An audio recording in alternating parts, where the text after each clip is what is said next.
Hey everyone, welcome back to Edge of Legend here at Nat 20 Productions for the big ol' episode Uno Dos Tres, number 3.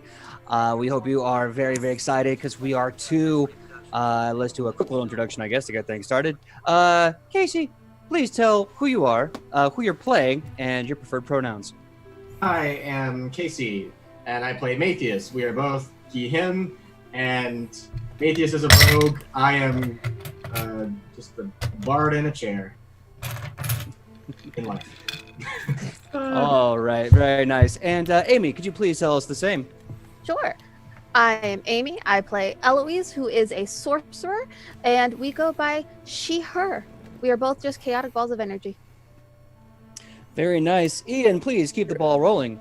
Hey, my name is Ian. I play Woodwort and roll for his buddy Mush, who seems to be taking on a whole persona of his own. We both go by he, him. All right. Kylie, please tell us a little about yourself. Hi, I'm Kylie. I play the Elven Ranger, Chionobus, and we go by she, her, and we'll see where today takes us. All right. And Michael Powell. And Michael Powell, could you please tell us about yourself? Hello. I am the fabulous Rufa, and I'm, like I said, Michael Powell, and my pronouns are he, him, and them. All right. And wonderful. Sidney, you're up. Hi, I am Sidney, and I play Ilona, the half-elf cloistered cleric, and we both go by she, her. All right. And my name is PJ. I am your GM for the evening. My pronouns are he, him. I will be playing everything else in the game under the sun. And without further ado, let's get started with episode 3. Where last we left off, the heroes of Cobbledale had wandered off to prevent more attacks on the city, as some of you may remember. It is dark. It is late at night. The air is cold and heavy with moisture. And to make matters worse, the group has stumbled upon a sleeping camp of orcs and goblins, the creatures responsible for the rampaging attacks against the city they were just in. Now, these 6 plucky heroes have had no rest since their last encounter. And as I recall correctly, one of them has tripped one of the perimeter defenses and survived a nasty piercing in the chest. So currently we start off from there. There's Eloise in the orc camp hiding behind a weapon rack, or a makeshift weapon rack. And we have, moving forward, Matthias, Shionibis, and Rufa. So we will start with you 3 as you move to the orc camp. Are we in the middle of the camp now, or like more on the outskirts? You are, after having re-met the other people and having your 4 reserves, that is Zashmaru, Morel, Woodwort, and Ilona, you have just started your trek to the orc camp. You're about maybe halfway there. If you'd like to, for, of course, the giggles, I would like you to make either a stealth check or a perception check. Both are extremely important right now. Okay.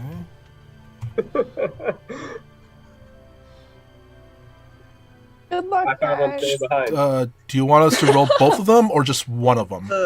One of them, your choice. Okay. Let's see. I got a 21 for perception. Lovely, Because 21. it's fire. I got So- an 18. 18 for stealth or perception. Perception. Lovely. And Shonibus, what you have? I got a 14 For which one? for stealth. Okay. So, as you begin to move back to the orc camp, Shionibus is being extremely quiet. Thankfully, whatever noise she may make just through moving or wrestling through the trees does not seem to have any echoing effect in this dark night sky. As she's walking, however, Rufa and thankfully Matthias spy a very unusual pressure plate and another string going off. I think Matthias recognizes this all too well. However, The cleric is not there. our trusty friend Shionibus so busy with her stealth, has not seen this trap. So, you two, what do you do? I Can whisper in her ear, once was enough. I'm going to point at the string, the trap. Like, not saying anything, Okay. just point. All right. Shionibus, give me a perception check, this time with a +2, as your friends are trying really hard to make sure you don't trigger it. That's a 12 With the +2? with the +2. I'm so sorry, guys. So Could- as could- you're walking, yeah? I was gonna say, These traps, is man. it too late for us to try to like give her aid on that? You Yeah. technically did, and it still wasn't Okay. enough. But So- can we maybe These dice. possibly athletics or strength check to pull her? Yeah. Okay, here's what I will allow. Because the It's gonna weapon, save your life. the trap has to roll to hit. So, I will let you both make reflex saves to basically tackle her. Depending on how well you make your reflex saves, I'm going to take those points off the bonus to hit with the trap. That's fair. Well, sorry, Shionibus. I mean, is it the same trap? Is Matthias familiar with how this trap works? Also, Luckily, reflex is one of my good saving throws. don't Yeah. tackle her forward. The spikes are still there. I got a 24. Okay, not Ian's bad. thinking outside the box. If they're So- pointing up from the ground, and That would be a nat 1. A nat 1, you tackle her into Yeah, I the was gonna say, can I grab her arm and just like you know that when you dance, you spin your partner. Sure. I want to try to do that. Really fast, so before we do that, and I definitely love that flavor, Matthias, what was your actual roll? I got an 11. An 11, okay. So, regrettably, that's not going to be enough to add a bonus to her success rate. So- The move that Rufa did might save her if it's in time. I'm going to roll with the minuses to see if the trap Right? hits her.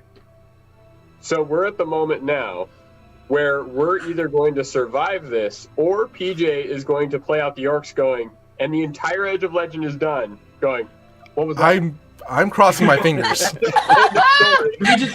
We're just gonna all play the orcs. Like we're just gonna transition. The orcs become the legends. Yeah. You It thought was this the whole orcs all time. along. Yeah. Orcs and legends. So, let's see here. Shionibus. Yeah. Rufa grabs you and twirls you suddenly. As he does this, you hear this chunk snap, and you feel this gigantic whooshing sensation as popping up from the ground and hoisted towards your general direction is a same siege spear that has been jury-rigged into this mechanism that attacked the city. You're a little all too familiar with this. As it grazes your body, you only take 3 piercing damage. Rufa, I owe you one. Oh my goodness. I basically, Rufa just kind of with his hat goes, almost kind of I don't know what that's called, but does that. Little tip of the hat, my lady. Yeah. And in my like traumatic corner, I will whisper, "Can we please just find the sorceress?"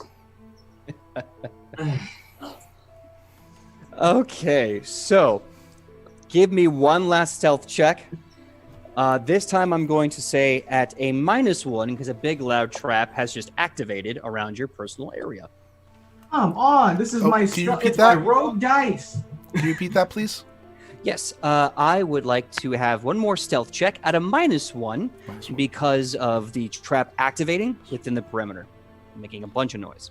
I don't like that face, Casey. What good is a rogue specific guy if I can't do rogue stuff with it? You invoked the curse. I got Rogue a curse. I got a I'm not gonna 16. wood. All right, a 16 from Rufa. How good or bad was that, Casey? It was another 11.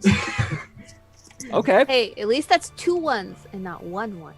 True. Now, Two ones Shionabis. is only Snake Eyes. Yeah.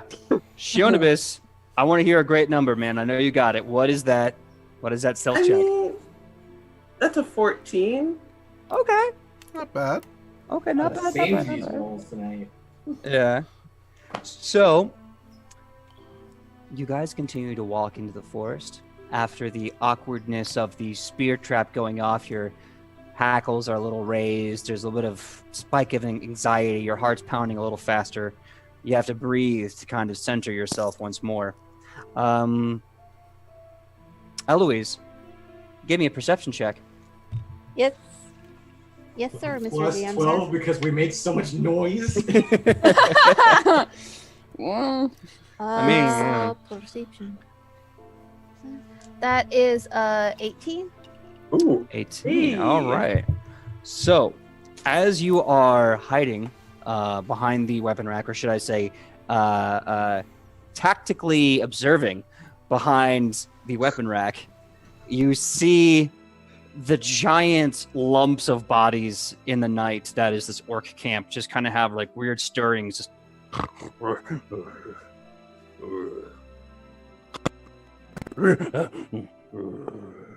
and then just off in the dark, you see 3 familiar shadowy shapes breaking through the grass. Their feet are maybe noisier than you would have expected. And the orcs are definitely stirring, but no one's waking up. And so far it looks like you and your 3 reinforcements still have the lay of the camp. I need the 3 secret agents over there. I need you guys to give me a perception check to see if you spot Eloise. I know she's not trying to hide from you, but she's trying to hide in general. Little Go. blonde head. Question. Yes, sir. Are we within sight now of the orcs and goblins and all that stuff? Yes, you are within 10 feet of the camp Uh-huh. and approximately 20-25 feet of Eloise. If you have low light vision, you should be able to just see her. If you do not have low light vision, you're going to be at -2 to see in the dark. Okay. Let's see. Can I use my what's the ability? Darn, it's the investigator ability where I look around my surroundings basically to get the lay of the land. Mm-hmm. I think it's called. Let me look it up. Observe expeditiously. All right, and that is for me to roll, correct? No, actually, I do a seek action. Okay. Do I It's roll basically for that seek, it's a free action. or- Sure. And I roll for that seek, correct? Or is that the other ability? No, I think I roll for it. All right, why don't you roll for that really fast? Everyone watching, please bear with us on this. This amazing class is an advanced class, so it's not in the original PHB yet, but eventually Paizo is going to release the new advanced player's handbook material. It's going to have this and many other interesting classes and probably some new feats for other classes as well. I don't work for them, I'm just saying that. I mean, if you were to hire us. I believe from our first game, I still have my take the case still active, right? For this, yes. For this case, yes, absolutely. I just want to make sure. Okay, where is my How D20? do orc rank cycles work? All right. PJ, Yes, Amy. while this is happening, Mm-hmm. am I allowed to look around? So last time, I think you said that there was like the embers left of their fire, but their fire was not lit. That is correct. Basically, it was a dead fire with kind of a smoky, wispy trail coming out to show that it had been put out. Do I There's always a see little bit of life, though. any of their stuff that they use to make fire? Good question. Give me a perception check to search for that or to seek it out. Yes. Yep. PJ, actually, you were right. The GM attempts a single secret perception check for you and compares the result to the stealth DCs of any undetected or hidden creatures in the area or the DC of each object in the area. All right. So I just rolled it. I have the number ready, but I'm going to wait for Eloise to do hers, and I'll be right with you. Cool. Dirty 20. Dirty 20. All right. So as you're looking around, you note that there is a lot of really unusual, bulky rucksacks. In fact, some of the bodies that you thought were sleeping were actually more of these gigantic, awkward rucksacks. You can tell that this was probably done by simple procedures. You see 2 pieces of wood that are charred and kind of rubbed to nubs. You see a bunch of stones, like flint stones, completely exhausted and chipped away, and even like a small canister of what's probably some sort of natural oil, some sort of natural oil from like a tree, something that could like spark and catch and stay for a little while. So this was done as bare bones, boots in the ground as possible. Okay. I think Michael's turn is next, but I'm considering my thoughts. No, that's good. Definitely think about it. Do I spot all this too? With your perception check, which by the way was a 23, you spy. I'll give this to you in your mental palace. You look around, taking every note. This awkward body here is staying on its side. Side sleeper probably has a deviated septum because it has to sleep on its side. Its back is too flat. Large, bulky mass. Too many bodies sleeping on their side because of their deviated septums. Probably from combat, you can think and suggest those are orcs from their combative lifestyle. Smaller bags put together. They have too many awkward, lumpy parts. Clearly, this is a chaotic inability to communicate together. These are goblins sleeping in one massive hump of bodies. You can see some discarded sticks, stones, and some oil. Crude use tools for starting a fire. These are more than likely long-range campers. These are people who use the fire. These are their materials. Large, awkward containers, bags, rucksacks, not quite sure what that is, but considering the fact that there are multiple pieces and parts, these must be jury rig mechanisms. And then there's the 2 bodies you don't recognize. Missing elements, Y variables. They're not supposed to be here. What are these two awkward bodies doing? They do not have the same body posture as a beefy orc is used to combat, and don't have the same chaotic, sprawled mess of goblins. Okay. This is what Rufa does. He's gonna nudge Matthias, points out those 2 bodies or shapes. So he basically point up. I think it's an ability called point out. And then Rufa's gonna move towards the oil to try to actually take the oil. And like he's not gonna try to make a little sound pop up, kind of pour it along the ground near the goblins and the orcs. Okay, so before we do that, that's awesome. I love where your head's at. That sounds like a complex action. Yeah. Before we do that, we're going to make sure everyone now is kind of still here. I think previously I asked for Shionibus and Matthias as well to give me a perception check. Can I have those numbers now? Atheist, go ahead. Okay, I think you said without low light, it's a -2. Yep. Okay, I don't think I have that, so it would be a 25. Oh, only a 25 with a -2 penalty. You baller, you. All right, now Shionibus, what was your perception check? It was 23, and I do have low light. Nice. So, the other descriptions that I have already stated definitely ring home for you two as well, except while Rufa is busy mentally kind of scanning this area, you two see Eloise hiding, tactily observing in between 2 very large weapons on a makeshift weapon rack. And with that, Amy, Eloise can also see Shionibus and Matthias in the dark, kind of making eye contact with you. Do I have an action or I just see them? You just see them, but let's do this. So, Michael, Rufa has a plan to steal that oil. However, that would require you to actually sneak into the camp. So, assuming you're not actually in the camp, Amy, you can see those 3. Yep. 2 of you can see Amy. What are your actions right now? So Eloise was planning on sneaking towards the fire supplies. Okay. That was why she was looking for them. Perfect. Okay. So you are now sneaking over to the fire supplies. Wonderful. Yep. Rufa, it sounds like Amy was sounds like you're reading Amy's mind. Or no, just great minds think alike. Who knows? Amy, give me a stealth check as you move through the camp to get to the center of camp where these materials are. I'm okay at stealth.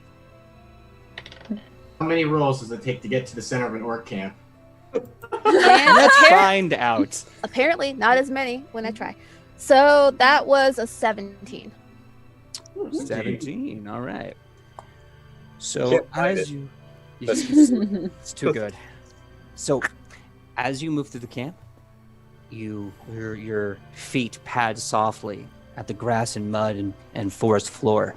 You make your way over to the camp fire, which you can smell at one point was cooking some horrible dredge of a stew, now long cold. And there in front of you is the 2 sticks, the slightly used flintstone, and what's left of the oil. And also about 12 awkward bodies surrounding you on all sides, asleep. Cool. Everyone else, you see Eloise with this amazing dexterity and silence of like a nimble kitty cat just move to the fireplace and get the materials. I'm now going to open it up to the other 3. The 3 of you, what are you going to do? As I said before, I am moving towards the oil. Okay. Eloise does have her hands on that, so if you're going to move towards her, I need a stealth check. While he's doing that... Oh, she already has oil? Yeah, she has the oil and the fire-starting materials around the campfire. If she has the oil already, then... And I'm guessing I see it?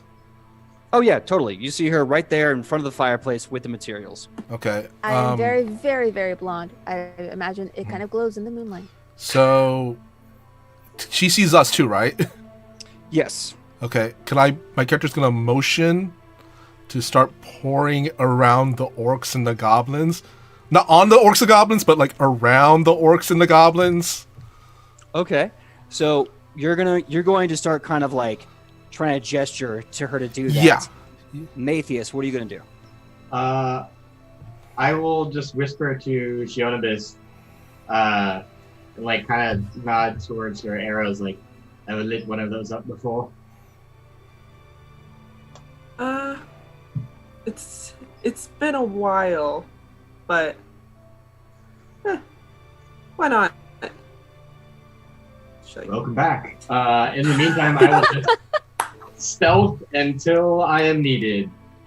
I'm like, I imagine like little Simba when he's in trouble, and he just kind of. So into the tall grass I go. Let me know if I see any wild Pokemon. All right. So first things first, I need you to make a stealth check, and then secondly, I need you to open the app, go to refresh settings, and then there we go. Hey. That's a 24 for stealth. 24 for stealth. All right, I'm gonna make a quick note of that. I just imagine saying that one liner to you and just. Like a bunch of feathers in your mouth and one popping off your head. It's like, what did you do? I ate a bird. Matthias, take notes from the spears you didn't see. I'll hide next to one of these. Hey man, I think I should get at least like a plus 13 on all the spears in this area, man. Also, congrats for surviving apparently a siege spear. I thought these were normal spears, but a siege spear to the chest is... Yeah, I took it so well. To be fair, You survived. Yeah, it almost killed him. It probably should have, but it don't. Hey. Well, nothing like literally crawling on all fours back to your cleric for your boo-boo. PJ, is there enough time for me to draw my sling and put like a rock in it? Absolutely. Shionabis, You have your arrow out as recommended? Yes. Okay, now what are you Yes. going to do besides that? Can she see those two figures? The odd like the ones that aren't orcs or goblins? Like, can she see where they are? Or what they are? Your initial perception was a 23, then I'm going to say yes, you've already seen them in the camp. You already know they're there. Sweet.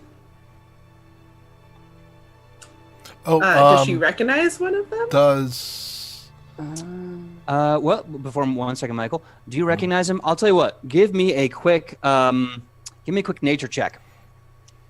Ooh. Oh no. Not my forte right there. Ooh. 24. Wow. Very nice. So, Shonibus, as you take a look at these larger creatures, you can see that they have kind of this makeshift blanket thrown over their shoulders and knees. They are sleeping, kind of sitting crouched, back up against a log. They're sleeping side by side. You can tell from their body that they're bigger, stronger, but leaner, and like longer, lither limbs than orcs. Their nose kind of has this odd, horrible, beakish look that goblins have, but their face is more of a rigid structure as opposed to kind of like the awkward football head that the goblins have. And within a few seconds, you realize the reason why these massive collection of goblins are even here to begin with, those are hobgoblins. Hmm. Oh no. Oh no. That's goblins with more letters. And you know that hobgoblins are always kind of like the leaders of goblins. They're like the taskmaster. They fight very well. Marvel's In gonna have a units. field day with us. Hobgoblins and taskmasters. Oh yeah, Marvel's gonna sue us for show. Hey, look, you guys are already Avengers according to chat, so we might as well give you Avenger level threats. I'm just saying. Yeah, but they got to like level up to at least level like 4 before the Avengers happened. Child's play. They were cheating. I'd like an origin story film first, please. Well, welcome to your phase 1. Okay. All right. Oh god. So you now know you have 2 hobgoblins that are currently sleeping in camp. You have a collective of chaotic goblins kind of dispersed around, and a handful of orcs sleeping, as restfully as they can. So now that you know this, Yonimus, I need you to make one action. Are you going to stealth, prep a shot? What are you going to do? Just one. We're gonna prep. Not gonna take a shot. No. Not yet. All right, so you're preparing an action. What is the action you want to take, and what's going to be the trigger of that prepared action?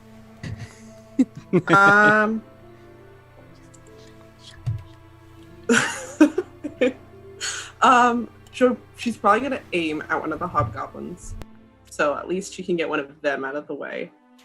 And as soon as she hears something remotely of someone waking up, she's just gonna quickly take that shot. Okay. So we have Matthias hiding in the bushes, like Zazu. We have Shionibus ready for the kill shot. We have Eloise with all the fire starter powers, and Rufa with your sling ready. What do you do, my man?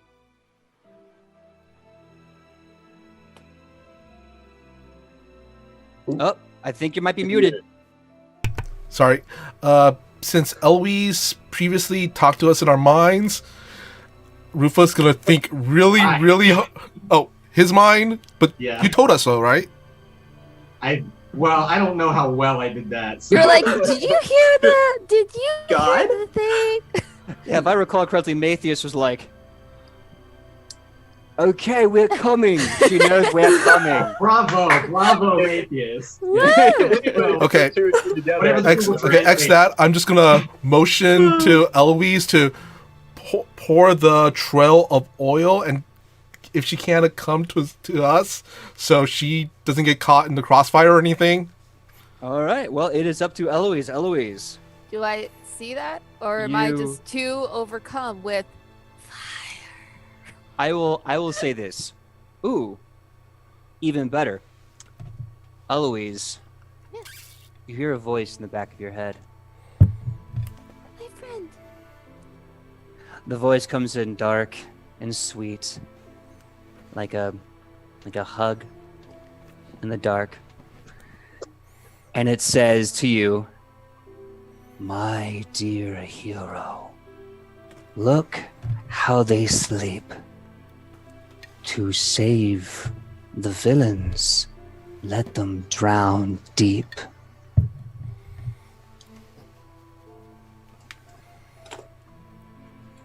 And then the voice is gone. Eloise kind of has that moment where it feels like the breath in her lungs becomes heavy, like it's full of water. And as she breathes out, she just kind of zones and starts to pour. As it doesn't have like a carefulness to it. Like she knows to, like she's spreading it, but she doesn't have a carefulness to avoiding anything. She's like, to drown in fire is to live again.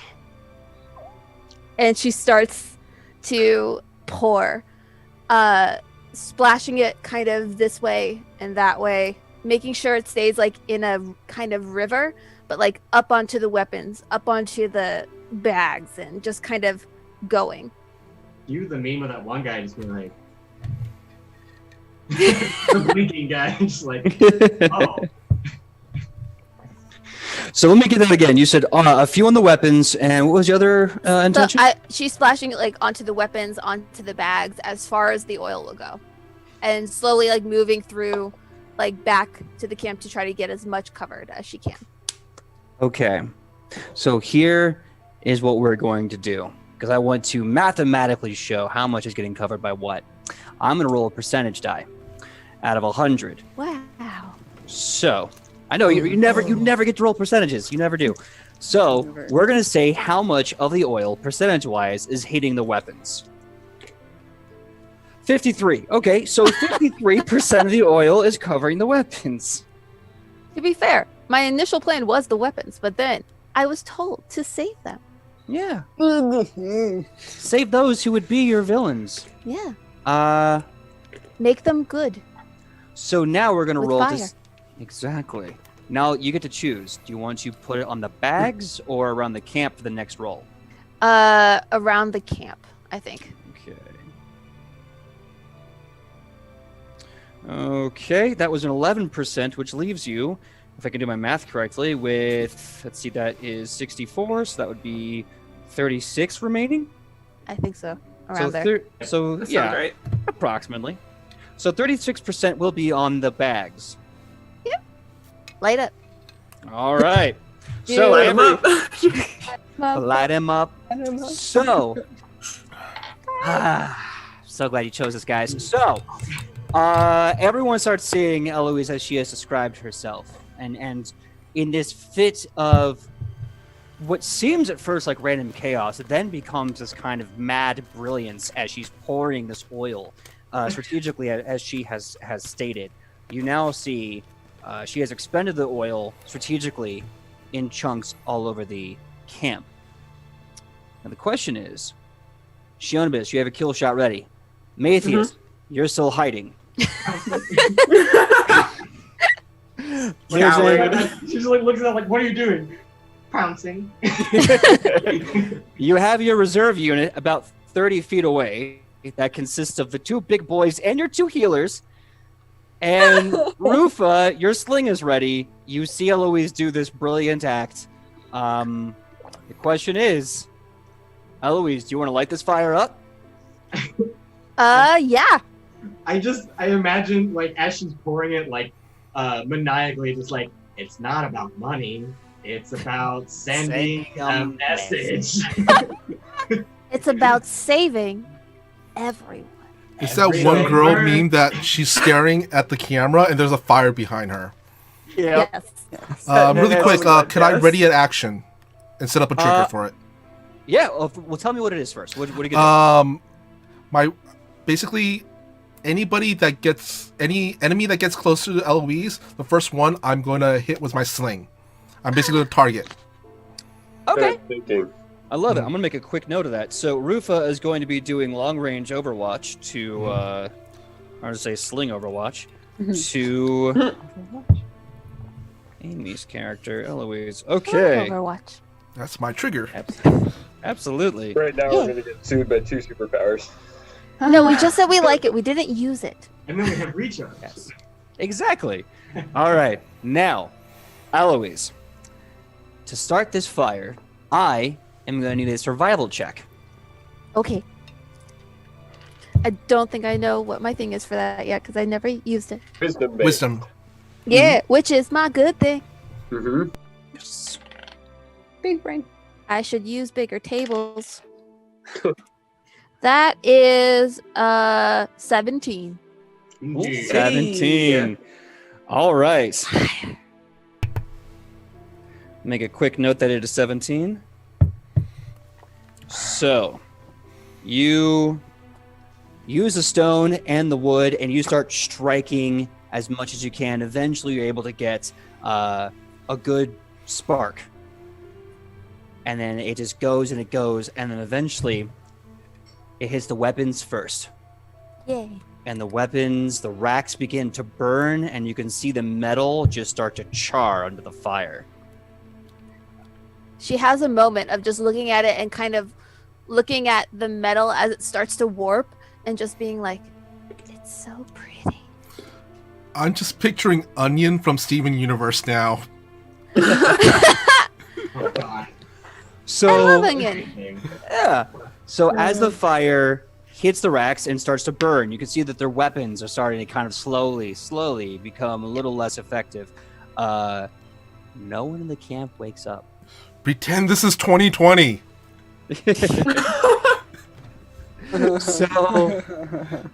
So then the fire hits the spots around the camp, and now you're starting to see the spots behind you and a little around their sleeping quarters starts to catch fire. And the orcs don't wake up. Uh-huh. The goblins don't wake up.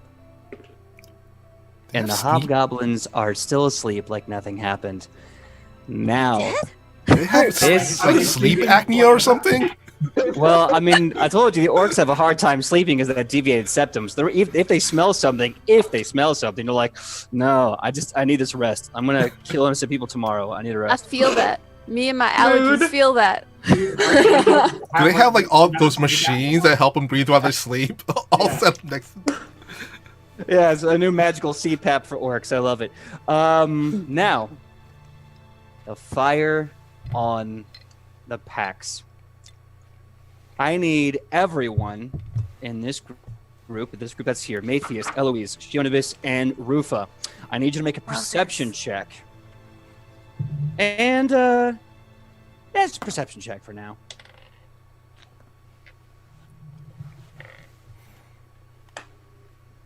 $15. 15. 18. Dirty 20. Nice. 17. 17. That's my number tonight. So, Matthias and Eloise and Rufa, remember this. You get +1. Oh. Shionibus, remember this. You get +2. Oh, actually, don't I get +2 because I had to take the case bonus? It would be a total +2. However, you're going to find out why in a second. Okay. So, this is why you get those bonuses. As you're looking around the camp, these really weird, awkward bags that are there, these really weird rucksacks with the jury rig materials, Eloise, you start to notice one of them that has a fire on it begins to sizzle. I don't mean smoke. Oh! it starts to sizzle.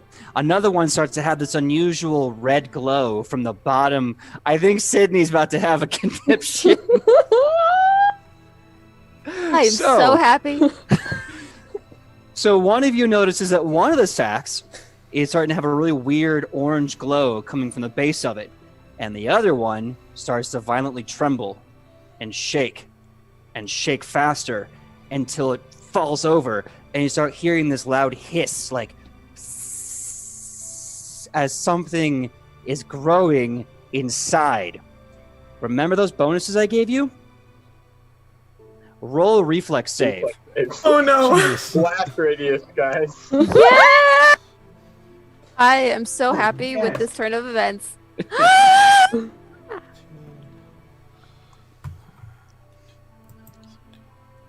I got a nat 20. Oh, thank God. Thank God. 24. All right. This is my favorite die, and it Roof. did not do me wrong. You cannot Thank see it, but it's God. there. It's pity. Matthias, what'd you get, buddy? 28. Oh, Ooh! Shion Abyss, my girl, what'd you get? 27. yeah. Wait. Plus the 2? Plus the 1. No, 29. 2. No, Oh, plus she 2. got 2. Oh, sorry. She got 2. She got 29. 29. Yeah, that's right. 2. Yeah. Hey, look at us go. Yeah. Wow, we might have an not idea. die. In my brain, how this goes. So, May really not die. in the seconds upon seconds that stack in the infinitesimal gaps of the breath in your lungs, the pounding of the heart in your chest, and the neurons firing in your brains behind your eyes, you have one moment to duck for cover as 5 bombs, what is effectively Goblin TNT, are stacking for one massive, conflagrous, cacophonous kaboom. What do you do with this reflex save? That you all survive, by the way. Run away. So I recently rewatched the Avengers, and so I just picture whenever like Maria Hill's like grenade, and she kind of like grabs someone and kind of does this like cartwheel flip in the air and pull.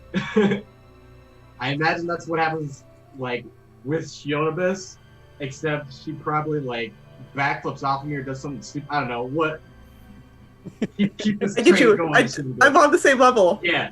I get you. Do the rest. Take it away. Yeah. No, Shionabis, I want to hear your half. So you do something really Okay. awesome. You do a cool flip. Shionabis, what do you do? So how far is Matthias from me? Like, Yeah, I was like right next to you. I just went. 5, no more. He's no more than 5 feet away from you. Yeah. okay. Have you seen where it's like someone runs and then like flips over on the person's shoulders and then like keeps going? That's what she does, and she like throws him with her. Yeah. Nice. I was thinking the same thing. Oh man. So I'm like, We get I'm each gonna other. protect her. I'm gonna like flip and bring her with me, and she's like, yeah, but Like, nope. and like, so phew.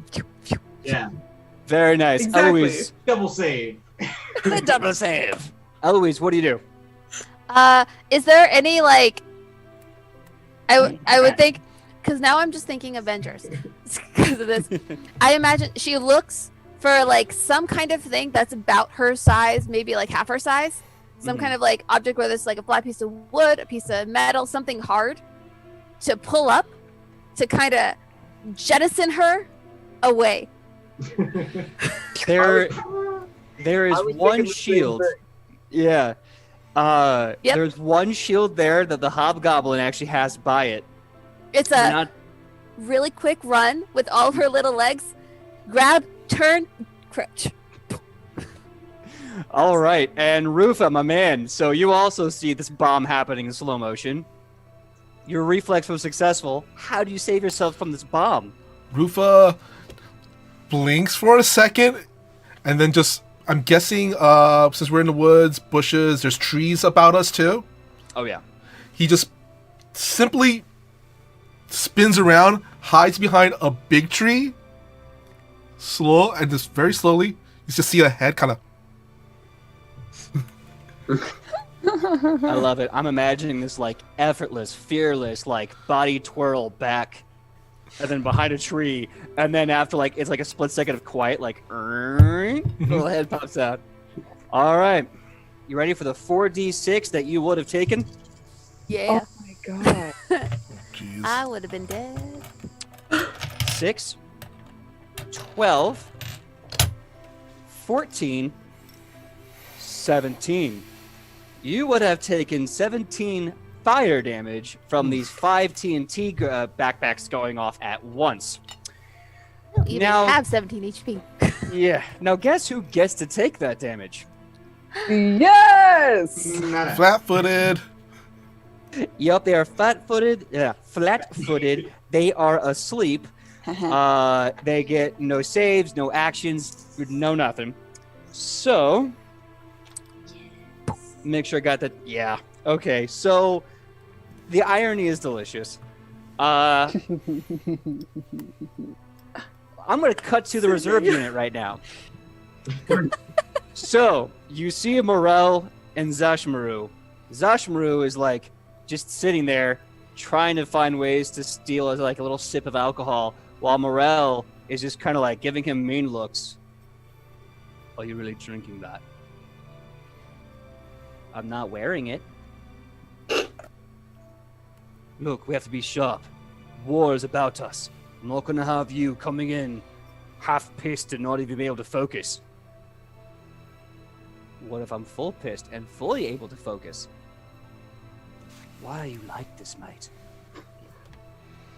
And Zashmaru just starts drinking his own. He's got this big like hollow gourd, and he's just drinking wine from it. And as you're sitting there, Morel is just kind of like shield up. You notice he's got no weapons drawn, and he's just kind of antsy. Woodward and Alona, you've been sitting in the quiet darkness.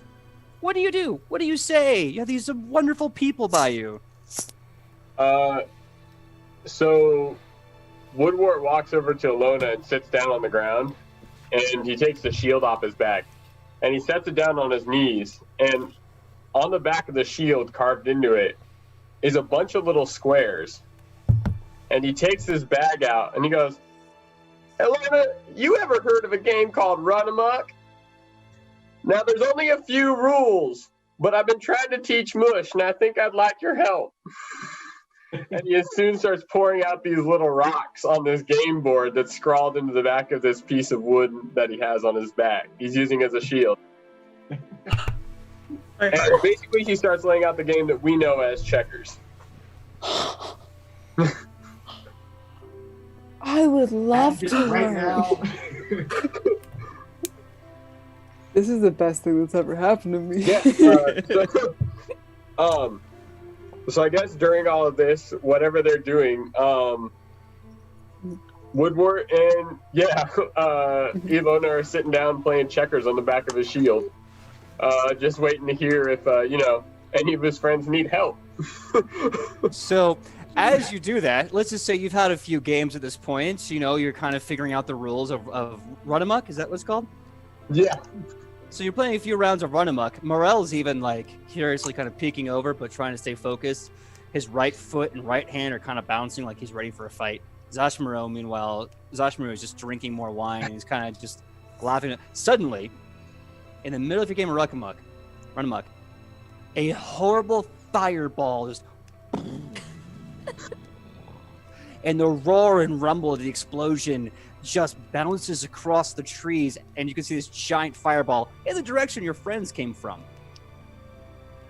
I think, at this point, there are shield and game pieces are in the air. If you want to go to the slow-mo of that, of Woodward slowly getting up and throwing the board into the air.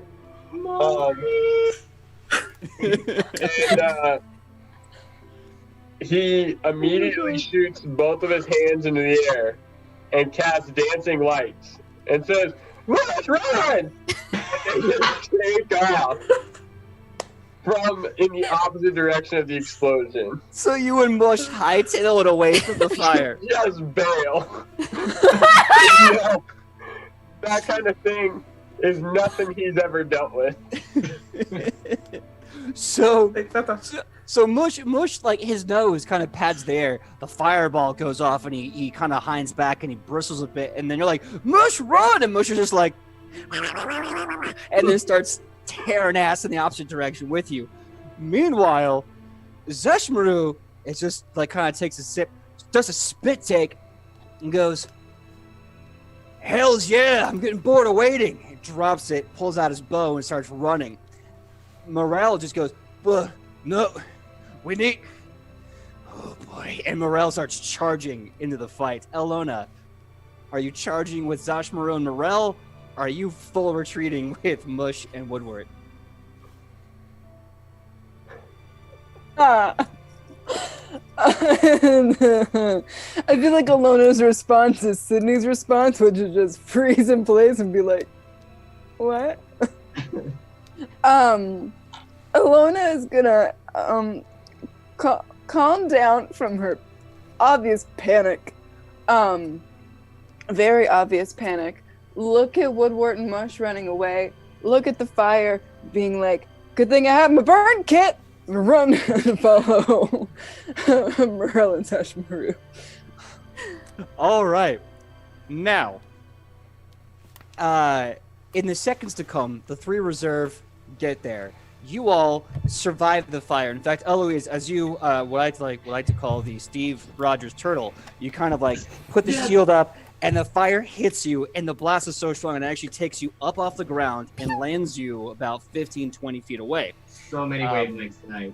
Yeah. I was thinking the same thing. The minute she's like, I grab a shield, I hunker down, I'm like, oh, you're going for a Steve Rogers Express. The two of you, Shodamus and Matthias, you do your badass aerial maneuver with great ease. By the time the bomb goes off, you're basically in midair, and the force takes you kind of the same area Eloise is. Rufa has this amazing cover that when the bomb goes off, protects him entirely, but now he's kind of separated from you.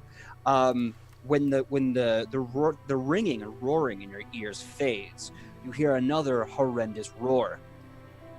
In the midst of the burning, fire, charred earth, one of the bags is thrown, or one of the blankets is thrown wild, and you see in there one orc, scarred from the fire on half his face, bleeding from open wounds from the debris that's kicked up from the explosion, and he's just full on rage, screaming into the night air, mad with pain. Meanwhile, the two hobgoblins who have survived the blast and are quite confused start reaching around for their weapons, and they're swearing in Goblin. Who here speaks Goblin?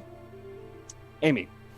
You hear one of the hobgoblins say, "In the name of all that is crap and feces, where did my shield go?" I feel like she landed shield down and just is kind of like in the middle of it, spinning a little bit as it like skids over, and she's just like, "Mine now." The other hobgoblin gets into a fury, and he finds his long sword. He pulls it, and he says, "By Gobulon's empty bowel, I will feast on that little one." And then the orc just kind of takes a big hand as he's panting, and he responds in Orcish. Shionibus, you speak Orcish, correct? I do. He says in this deep, seething growl as he's kind of breathing heavily,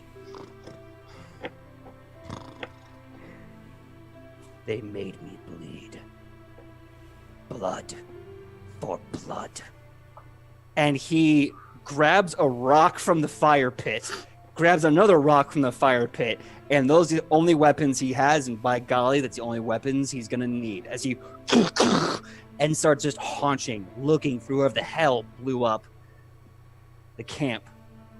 Within those seconds, the reserve unit files in. I want everyone except Ian to make an initiative check. We'll get to Ian in a second. Ian, you So, smart boy. may I ask a question first? Either you, PJ, or Shionibus, how did we land? I want to know. It's important to know how we landed in our foof. Here's how we'll do this. Okay. I'm gonna roll a d4. If you roll a 1, if I roll a 1, it's gonna be anime awkward. You know what I'm talking about. If you don't know what I'm talking about, watch Look it anime. You'll figure it out. Like, yeah, I have a plan. I just wanna know how that ended. If you roll a 2 or a 4, you land superhero awesome. And if you've seen the Marvel movies, you know what I mean. If you roll a 3, you're going to land in formation, like a human pyramid. Because why not? I love these Do you submit to Mecha this Shiva, Mecha Shiva, Mecha Shiva. I submit. Let's do it. Safety Let's word, go. whatever. You ready? Yeah. Uh, Tell me the tale. All right, I'll tell you the tale. As Yeah. your- You as dropped your that thing body's- down, flipped it. Now you reverse it. sit down and reverse it. I was going to make a reference to a song about my neck and my back, but I feel like we need to move on. So I'm not going to make that reference. So, as you flip in midair, your centers of gravity kind of lose control, but then your expert training that you spent your entire lives does take over. And with a few back tucks, you have this almost perfect 3-point landing, like an Iron Man landing or a Black Widow pose or a Spider-Man with the leg out to the long side. Yeah. And as you do it, you realize your arms are posed in such a way that they're high-fiving each other. Yes. This is all I wanted and more. Cool. So we're like, yeah. I look over to my face turns a little red, and I throw my hood up that has been blasted off. So I'm just like, yeah.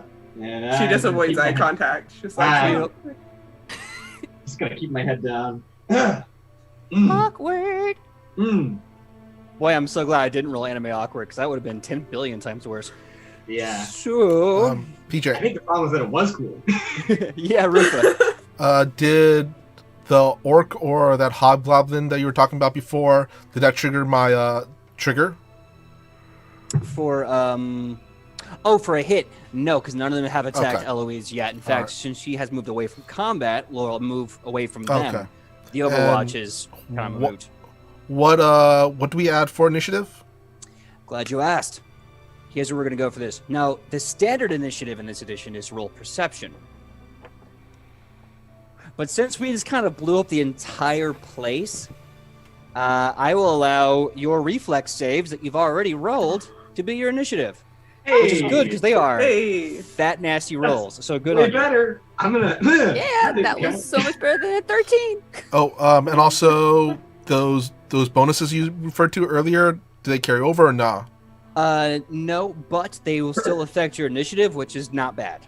Okay. That means you basically have a 24 initiative. So let's see here. Elona, give me your initiative. 19. 19. Okay. Really fast, Ian, in case Woodward has a change of heart or wants to do something else, give me Woodward's initiative. Will do. And PJ.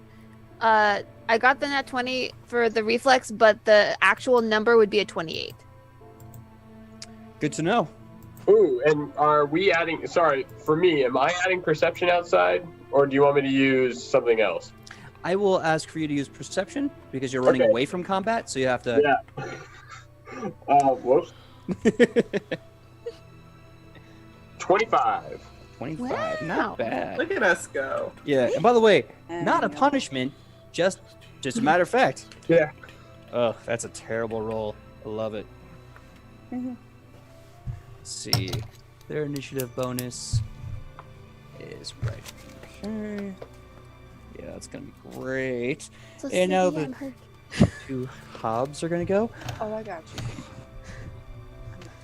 Wow. Wow. I think you guys got a second surprise round. As it Yeah. were. So, first up is Eloise. The hobgoblins, or the hobs as I'm calling them, are so taken aback by the orc saying, you know, do you speak orc or do you speak goblin, Eloise? I just speak goblin. Okay. So if I remember correctly, the orc responded in orc, so you didn't hear what he said, but you can kind of guess from the fact that he's seething and has two rocks, like he's gonna like clap your head in with them. I That feel he like he is- just said, "I want nachos." That's all. Let's run with that. Exactly. Let's run with that. So the dialogue is, "Hi, my name is Orc. I want nachos." And the goblins are like, or the hobgoblins are like, "I say, by the empty barrels of Gobulon, we will kill you." But nachos. That's a very strong argument, my friend. We will sit here and do nothing while you eat your nachos. That's what you are seeing before you. I feel like it's like a puppet theater kind of in her head of what this conversation is actually going on. I was joking, but if you want to go with that, I'm so down for that. Yeah, that's how like she translates things in her Do their brain. heads like bob up and down when they talk? Yeah. Like the ones outside of the palace, Farquaad's palace in Shrek, like that kind of like just. Like the old I was picturing Yes. the Canadians from South Park. Mm-hmm. I was thinking Hunchback of Notre Dame with Clopin and like his little puppet. Yeah. Hey, everyone's mind puppets are different, and that's okay. Some puppets are made of felt, some are made of meat. We're getting salad fingers up in here. Okay. No one's heard of a meat puppet. Anyway, Eloise, what do? You have the first round, 3 actions, a pissed off and bloody orc, and 2 passive hobgoblins. What do? Passive hobgoblins who I've heard say want to murder me. Also, Well, one of them did. How far away are they from where I am right now? let's see here. You were blown 20 feet away from the hobgoblins, so that would put the orc at 15 feet away from you, and the hobgoblins at 20 feet. Okay. Then I am going to. Are any of them in a line or no? The hobgoblins are side by side horizontally. The orc is 5 feet in front of one of the hobgoblins. Okay.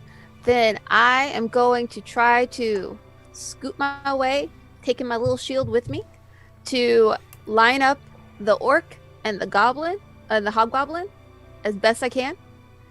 And I'm gonna kind of duck behind the shield, lean out, kind of get ready and get that like smoky, wet, black kind of smoke and toss just like a ball of grime that turns into these grim tendrils as I cast grim tendrils in the 30-foot line to hit them. All Now, right. Is that a save on my part, or is that a roll to hit on yours? You must make a fortitude save. All right. The orc will roll first. Ooh, pretty good on the die face. And the orc's fortitude, I'm guessing, what's the DC to beat? 17, 18? 17. 17. The orc succeeds. Just succeeds. Just succeeds. Not critical. Okay. Isn't critical on the die face. The hobgoblin, on the other hand, will... And this was reflex, will, fortitude, correct? Fortitude. The hobgoblin fails. Not critically, but fails. Cool. So, the orc is gonna take... Nope. That's gonna be 3 damage to the orc. And then 6 damage to the hobgoblin plus 1 bleed. Ooh. As these tendrils just kind of like, I picture that ball of like wet muck landing on the ground like about like 5 feet in front of the orc, and then just from it sprouting these tendrils, like tentacle things, just spring out of it towards them and wrap around him, slashing as they continue back to the hobgoblin. And then I duck behind my shield.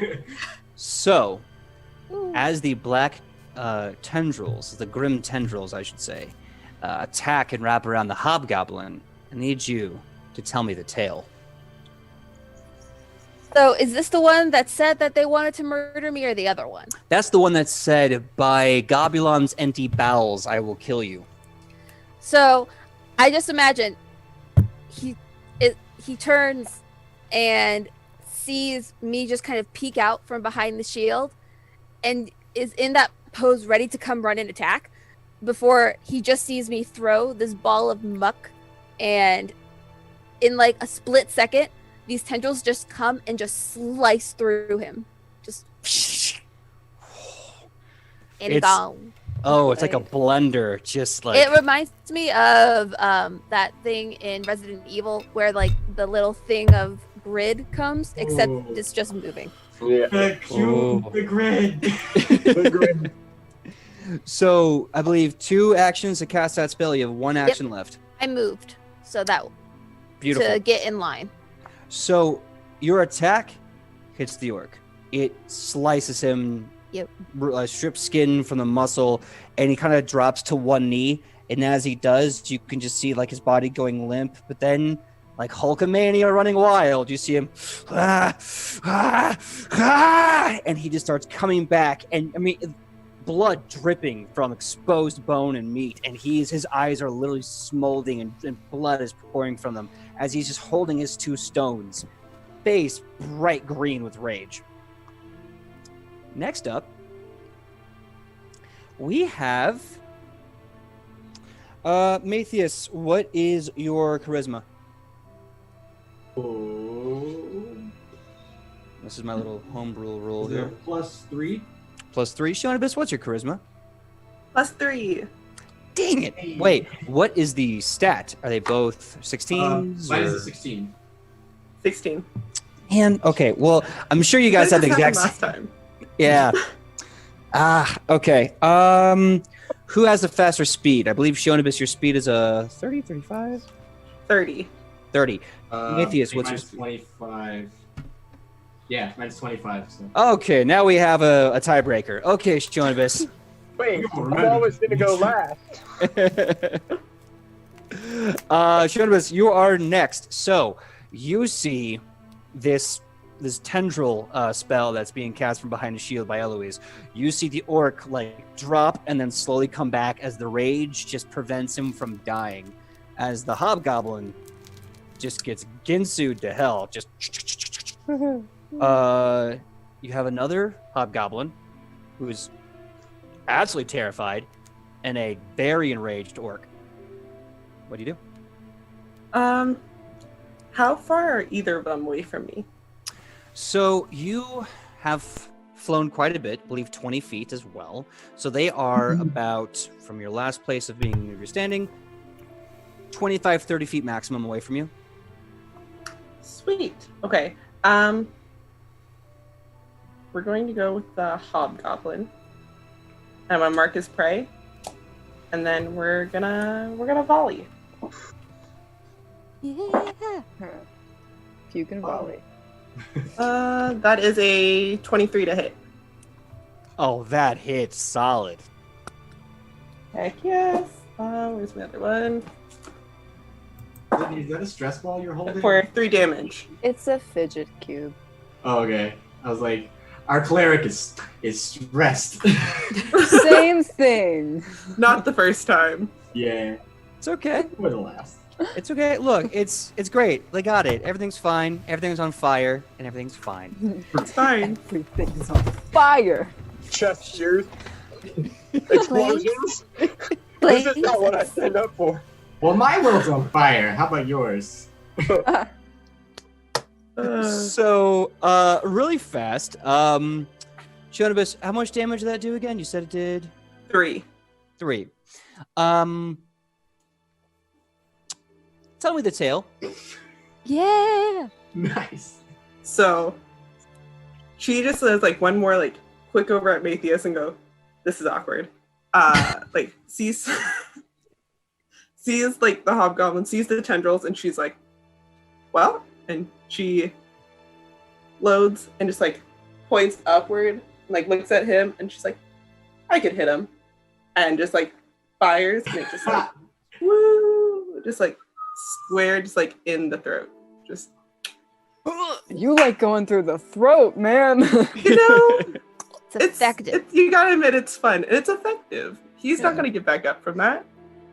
So the hobgoblin is watching his friend get disappeared. He's watching this orc who he's terrified at because the orc is like stripped of maybe 30% of his skin and he doesn't care. And he's like, It's like, I messed up. I made the wrong life choice. I think I should have become a brood. I should have become a brood father. I would have fed all the babies. It would have been great. I would have got to tuck them in at night. My mom always said I had such a gentle and then he drops. As this arrow finds a perfect home just under the Adam's apple in the thick neck meat where his hobgoblin larynx might be. And he dies, choking on his own blood with an obstruction from an arrow. So, both the hobgoblins are now dead. The only thing left alive is the orc too pissed to die. At least right now. Matthias. Die mad. I feel like that's all orcs do. Die mad. And then what? Die mad again. What is it, Tuesday? Yeah, and? Yes, and? So I look at her, we had the little awkward thing. I see the thing hit the neck, and I just kind of stare for a second. Too long. Right. And then I Naruto run towards this guy. Blades just out, like, let's do it. So I will run to him, and I will try to hit him with my pointy sticks. All right. I'm going to use a twin feint on this. Okay. For my second and third action. Let's see. The first one to hit is a 25. That'll definitely hit. The second one, he's now flat-footed for this, so he gets the -4, and I took the penalty. I still have a 19 to hit on the second one. They both hit. Roll damage together and let me know that number. Okay. Let's see. Wow. These are fancy D4. Let's see.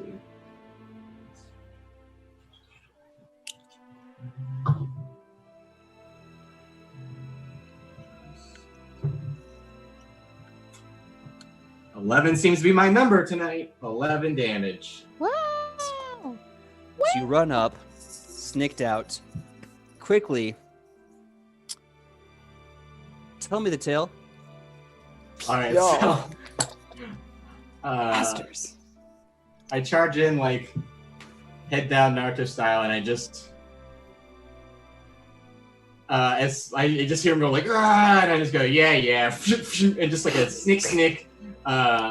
One across the gullet, one across the like right below it, so it's like and then I just shrug and turn around and walk away. So, really fast, as you see his eyes start to roll in the back of his head, you see them start to twitch and flutter as one starts to forcefully roll back into view.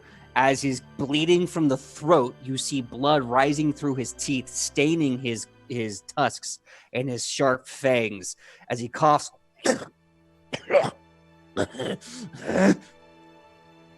he ain't dead yet, but you did kill him. But he ain't dead yet. So, Barbarians. he's just moving all herky-jerky. Next up... If I may, I kind of turn back around since I don't hear him fall, and I'm like, excuse you. It's I like turned around, like I was doing the cool thing, and you're supposed to be dead. quick moment. If anyone has been blessed enough to see Blade 1, it's that moment when Wesley Snipes chops Deacon Frost in half and then looks over his shoulder and goes, as he's like reassembling himself, like, nah. Rude. Okay. Woodward, you are currently making a mad dash at your top speed. You are running and you hear the sound of surprisingly quiet combat, all things considered. Okay, so I imagine this forest kind of eventually, as we hiked in kind of through a meadow that leads up, gradually growing the shorter trees on the outside of the larger trees to this forest. And so this grass is just dividing as he's running because he's shorter than everybody else. And without breaking stride, he just starts to bear right until he's turning back around. He just a big loop. And he goes, Dang it, Mush. Rufus got those buns. And he starts running back towards I the do back. got those buns. Oh. And Mush just follows right behind him. Oh man, nothing quite as delicious and sticky as the Bun Boy's buns in Rufus' pocket. So, are you using? Sounds like you're using at least one move action to run around. So I definitely can't see them with how far it took them. Like, I'm guessing I'm so far away at this point. My move speed's 25 feet. Oh. So I'm probably not going to get there in time. But I think I can. Can I use 2 or 3 of my actions for movement? I can't remember. You can use all 3 if you want. And use all 3? Okay. So I think well, I'm going to use 2 of them. I think Woodwort is going to pick up a shield on the way back in. You know, he runs by and he like scoops his shield up off the ground and starts running back towards the forest. All right, so we got Woodward and Mush now triumphantly. The cavalry is coming with a shield and a nasty need for them buns. Speaking of them buns, Rufa, you have seen an orc who should be dead, who is still chilling, and the most vicious massacre of a hobgoblin you could possibly imagine. Your turn. I'm honestly surprised that my trigger hasn't gone off yet. That set up. No one's been able to attack Eloise. There's nothing to overwatch. Okay.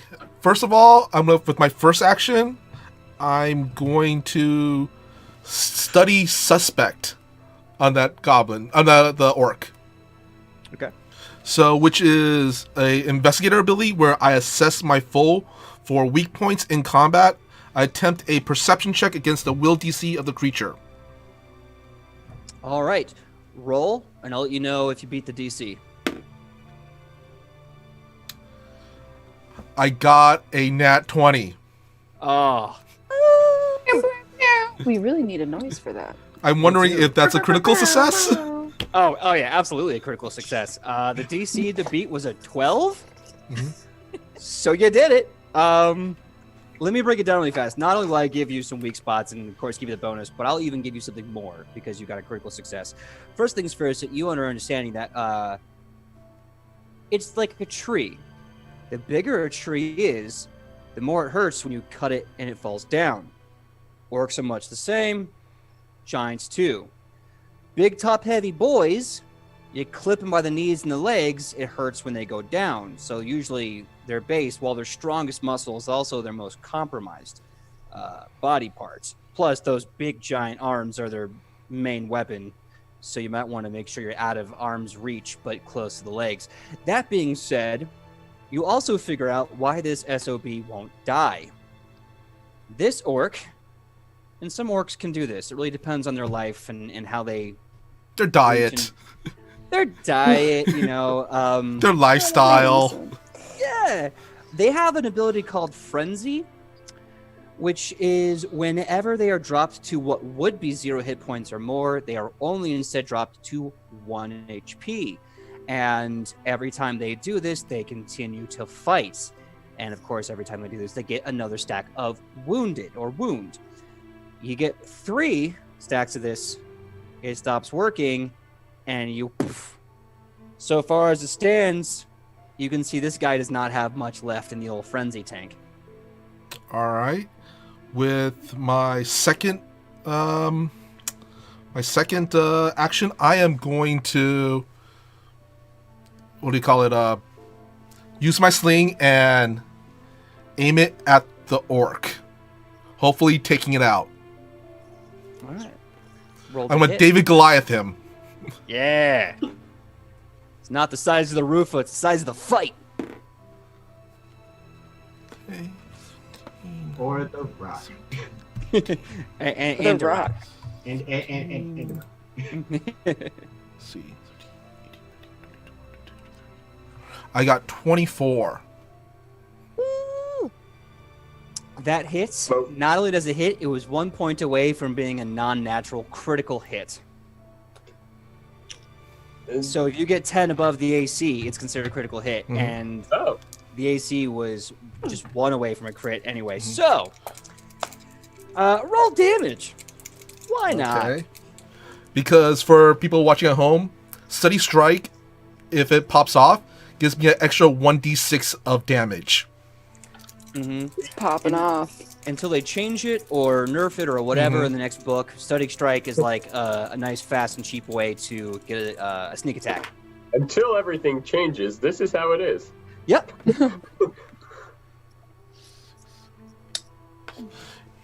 Do I add for range attack? Do I add anything damage to it? Like a dex or anything? I forgot. Let's see. It is a sling weapon, so I'm going to say, and I'll double check later, but I'm going to say give me strength bonus to that. Strength? Okay. It's a finesse weapon. I believe the dex helps to hit, but I think the strength is still the modifier. Okay, then I get no bonuses at all. But let's see. I got 9 for damage. That's the 1 HP. Yeah. So I'm going to tell you the tale. Because this is your kill, but it needs to have the setup. So, Ilona, Do you mind if I add the beginning of the setup? You know what? Yes. How about you add the beginning of the setup, and I'll bring it home. Tell All me right. the tale, my man. Rufa knows he's got the shot. So he decides, you know what? I'm going to put a little mustard on it. Gonna fancy it up a little bit. Put a little mustard on the bratwurst. So he spins his sling, flicks the stone. He actually doesn't directly aim it at the orc. He aims it at the tree behind the orc, bouncing that off to another tree, and then off the shield that Eloise is hiding behind, hitting towards the orc. I feel like this is like that nothing but net thing. So yeah, you put some stank on it, and I'm only giving this to you because you've already mind polished the whole place. So the angles, the geometry is already there. Math! It saves the day. So, Ilona, you are running into the combat as Morel is just doing a war charge, and you see Zashmaru running with a bow and arrow already primed, which is dumb because he's way too close for long-range combat. He's probably going to jump and shoot a guy right in the nose if he gets the chance. So they are just charging, and you're right behind them. You see Eloise doing this badass hide behind a shield and pew-pew-pew with her magic. And you see Matthias looking over his shoulder like, aren't you supposed to be dead? And then all of a sudden the orc just, and he's priming this giant like hand clap, like he's going to crush Matthias' head with these 2 rocks. And suddenly hears, bing, kung, ting, pong, tung, pong, ting. And as this odd noise kind of bounces around the room, you see the orc just not paying attention, sizing up Matthias for one good killing strike, and then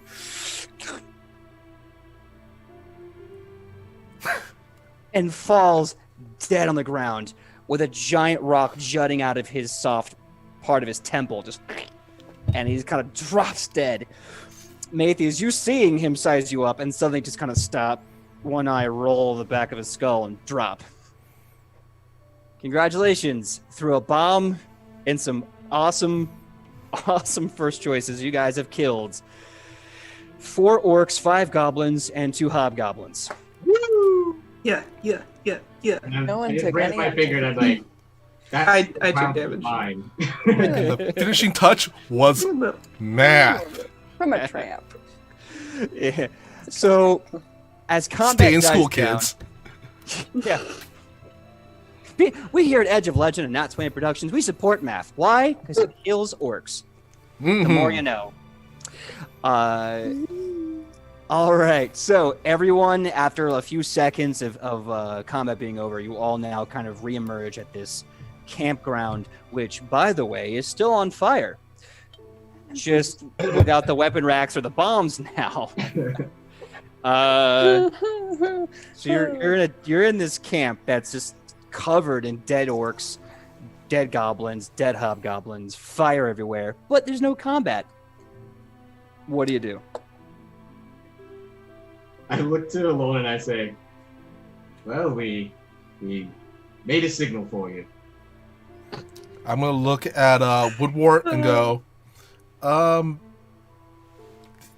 you're a druid, right? Is there like water, or do we throw some sand on it, or do we just let it burn? Tell me, Boy Scout. Woodwort, like coming out of the bushes, comes to a grinding halt. And he goes, Woo! This barbecue got out of control. You all okay?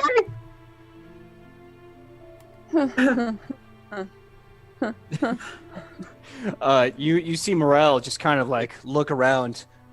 Yeah, Fire, we gotta put out the fire. And Zeshmaru's like, don't look at me, the only thing I got makes it worse.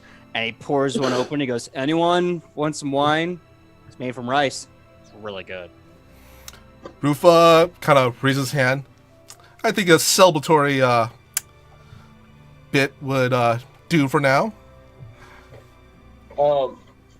Woodward immediately starts running over and using, if it is applicable, Ray of Frost on any of the fires he can. Yeah, totally. It is a cantrip, so I can do it until basically I'm tired. I can just sit. I'm going to try to be a one-man fire brigade.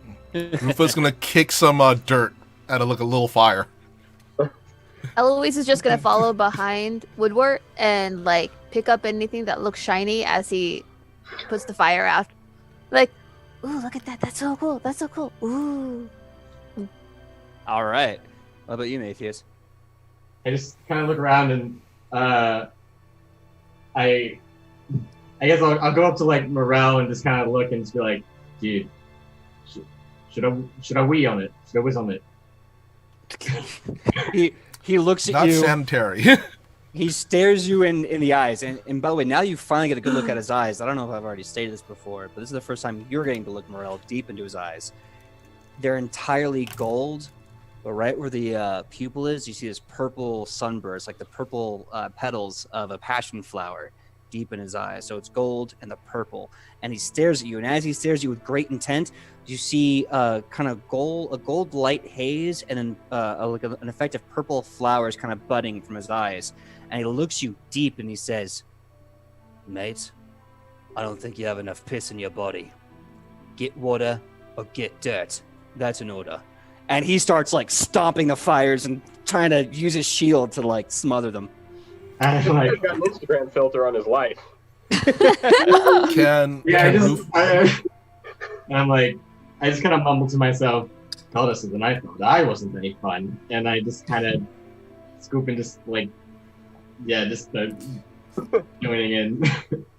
Michael, what's up? Karufa also like pick up a stick and just start like poking through bodies to see if anything interesting or important to the case. Here's what I'm gonna do. I'm gonna make a list of all those looting from the dead, and we'll get to you in a second. So Eloise looting from the dead? Yeah, I'm kind of like walking through and picking up stuff that just looks shiny while I kind of half-heartedly use the shield to kind of throw dirt. Like, psh. I love it. No. Bad. Is anyone else looting from the dead? I think I will. This is kind of like, he told me to do this. Yeah, it's fine. I'm actually gonna be using my observe exponentially ability again. Okay. Observe surrounding with great speed. We will get to that in just a second, but I like that. Shionabis, are you looting from the dead or are you helping with the fire? We're gonna go with the somewhat helping with the fire. She's really just looking like for any trace of Lyrian at this point. Awesome. And she's like, oh no, fire. Like tosses dirt over her shoulder. Okay. Ilona, what are you doing in this mess? The fire and the looting of the dead. Bring out the dead. Well, Ilona is going to pretend like she's not seeing people looting from the dead because she's very bothered by it and she doesn't know what to do. And she's going to immediately start helping Morel and Woodward put out the fire. She doesn't have anything that can help, but she sure can kick well. So she starts just like kicking shit and dirt and like. All right. So then here's what I want. Very first, we're going to do the fire team. Woodward, since you are casting this until you get tired with that exact language, I'd like for you to make a fortitude save to see how long you can keep this up. Ilona, since you are Krav Maga'ing fire, which I think is the baddest ass thing I've ever said, at least today, I need you to make an acrobatics check as you try to move so fast that the wind of your punches and kicks smother the fire. Yes. Woodward, Yeah. yeah, his fortitude save was a 25. Whoa. Whoa. Yeah. Dave. Got stamina. Oh, God. Ilona, what's that roll? Is it 15? Okay. Shionibus, what's your role for passively putting out fires while looking for signs of Larian Voss? What a complicated 5. role name. Say that again, Shionibus? 25. 25. Nice. What was that, Ian? I was just such a complicated role title. It's like, give me a save for passively putting out fires and also looking for Larry Voss. It's like, where is that on my sheet, PJ? It says here in the back, a +7. Yeah, I'm sorry. It says here I'm untrained in putting out fires while looking for Larian Voss, but can I get a bonus for doing it as a group? All right. For teamwork? Teamwork. Really fast, we're gonna get to that. Now I want Team Loot the Dead. Eloise, Rufa, and Matthias. Give me a perception for seeking, searching, so forth and so on. Not nice. Okay. I'm using my observe expeditionary ability actually. So actually, you roll, and I get a +1 to it. Add a Is it a +1. seek then? Yeah. So he rolls.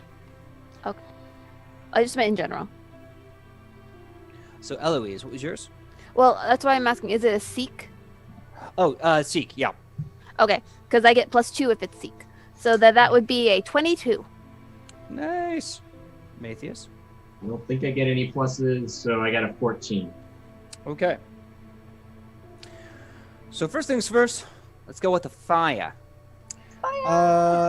Woodward, you are finding that the reserves and wells of your nature magic are deep and truly stubborn, as you are just putting out fires left and right with Ray of Frost. You're doing the heavy lifting, let's be honest here. Can I say that Woodward's putting out the fires that need to be put out? If there's just kind of like when forest fires roll through a place, they burn off things that are dead and just make life, like room for new life. He's only burning the ones that are like taking a big tree or something. But he's going to preserve all the things that would actually create a problem. The rest it'll bounce back from. Okay. So you're basically doing, oh gosh, what was it?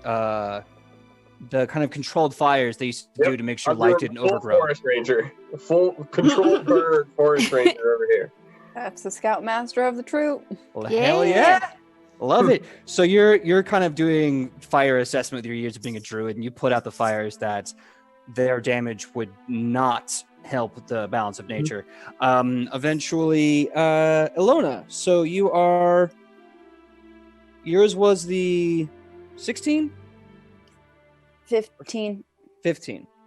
So you are able to eventually smother one small fire as your body does kind of overwhelm the fire and put it out.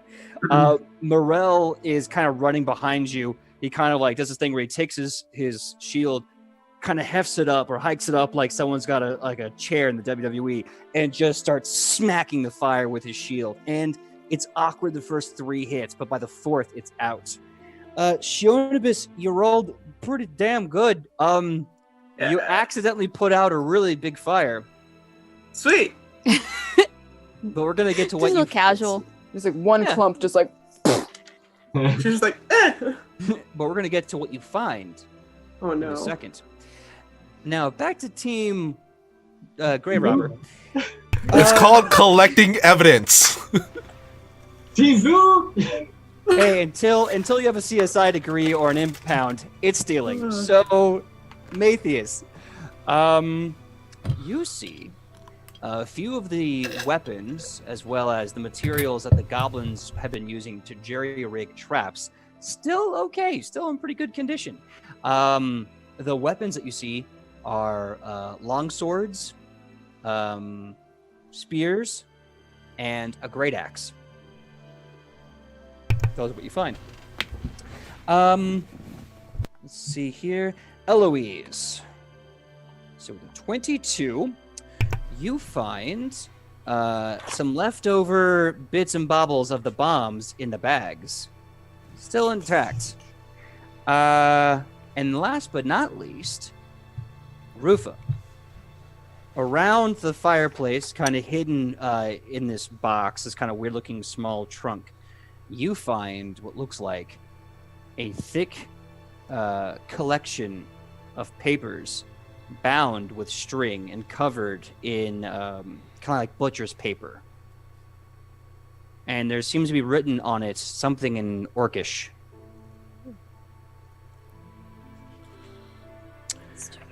Now, really fast, back to Shionibus. As you're accidentally putting out a fire, you find a little tear of a woolen red tunic, one that you recognize, and by smelling it, you know the scent. This was a piece of the tunic of Larian Voss.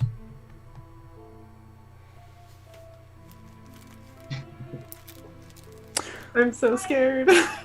Oh, can we interact now? Yeah, so the question is, what do you guys do from here? Okay. Oh, by the way, and the fires are out, by the okay. way. The fires are out. Yeah. I kind of call out to the group. Oi! Pardon, anybody read the Orcish? I just kind of listen for a second. Like, I grab the spear, find Eloise, and I'm like, do you want this or any of this? I have been restored. I have a wrench.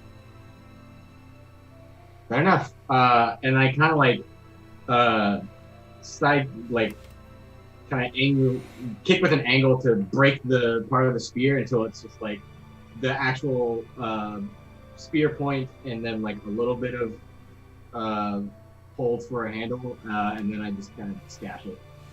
Okay. Here's what we're going to do, because it's about time for our 10-minute break. So what I'm going to say is that when we come back, you're going to attack that thing until you fail or try or succeed or whatever. So we're going to go wait for 10 minutes. When we come back, we have a mysterious package written in Orcish. Matthias trying to show he's stronger than a spear, and whatever craziness these grave robbing fire takers can have. So we'll see you in a few minutes. Oh, I almost dropped my pen. Hey everyone, welcome back from the quick 10-minute break. I'm on my second cup of coffee and third cup of water. Some of us have our own liquids. So thank you very much for bearing with us while we had to pee. We're only human, after all. Although we are finding out that apparently we do not have enough in our bodies collectively to put out one of these fires. So Morel, he was wrong. Did Sidney almost have a spit take? What was that? I don't know, a spit take. Maybe. Yes. Yeah, maybe a little bit of spit take. A little bit. All right. Well, Matthias is joining us now live from Robbing Bodies, and we are back in full earnest. So the orc, too angry to die. The hobgoblins, too unfortunate to live. The fire has finally been put out. And while everyone is being superhero cool, and as my friend likes to say, anime sexy, awkward, more like it. Now we sit here with a package. Yeah.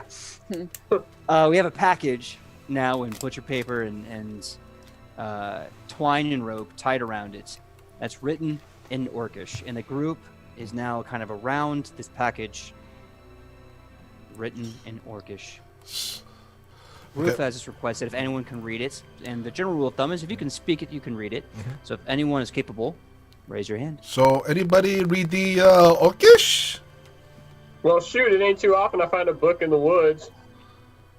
All right. Well, Shionibus, you can see on the cover, it says, get my notes here. It says Commander Packet. If I'm reading it correctly, and it's been a while since I've actually read Orcish. Commander Packet is what it's saying. So let's just open it. Rufa hands the package to Chonibus. Oh. So you could translate for us? No? Yeah, I guess. It's still wrapped up, right? So wrapped up, that's right. You just kind of have to pull the twine loose and open up the package, and it's yours. The amount of anxiety I have just from opening this package. We just saw packages blow up. I don't know what's coming. So she's That's why Rufa just handed it to you like that instead of opening like, up this himself. is your problem. Nice. So she's gonna like carefully undo the twine and like slowly start to unwrap it.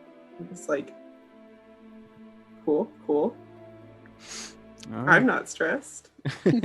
As your fingers slowly tug and pull at the string until it gives way and its weightless rope is pulled aside and the crackling of the thick parchment of butcher paper opens up, it reveals to you a series of papers.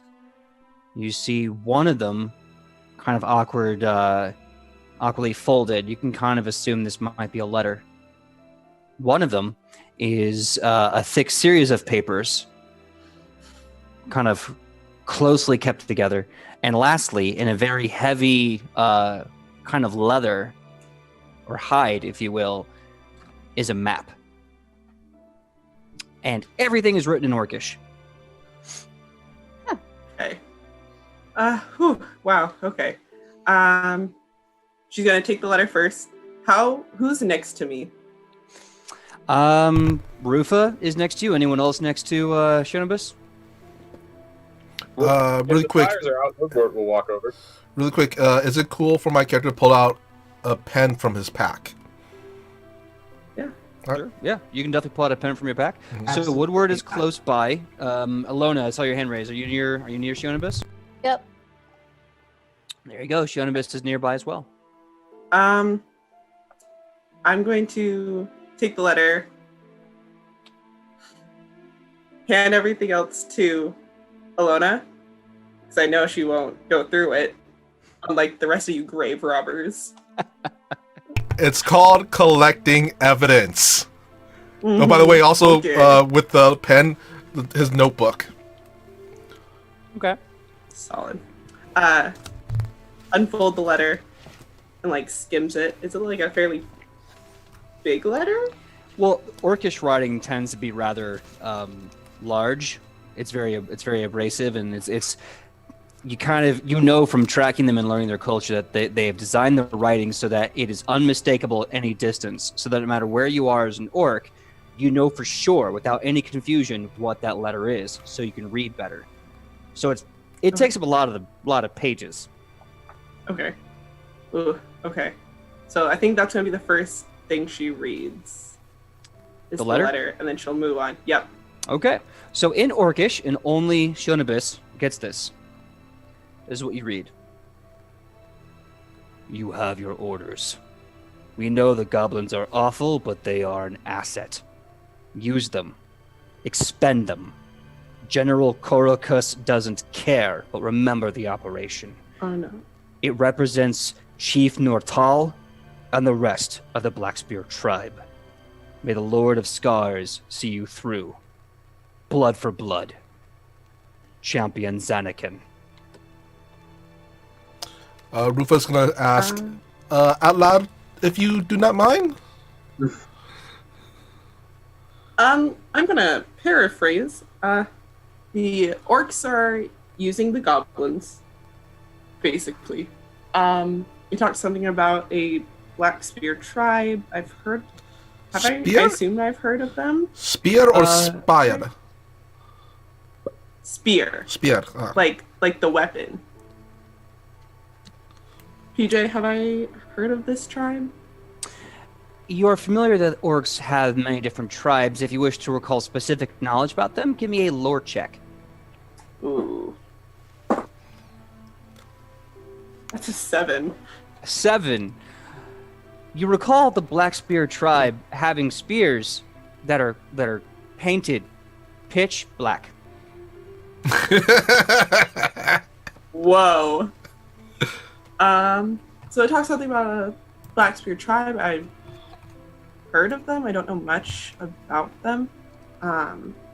Yeah. And so she's gonna hand that letter to Woodward below her,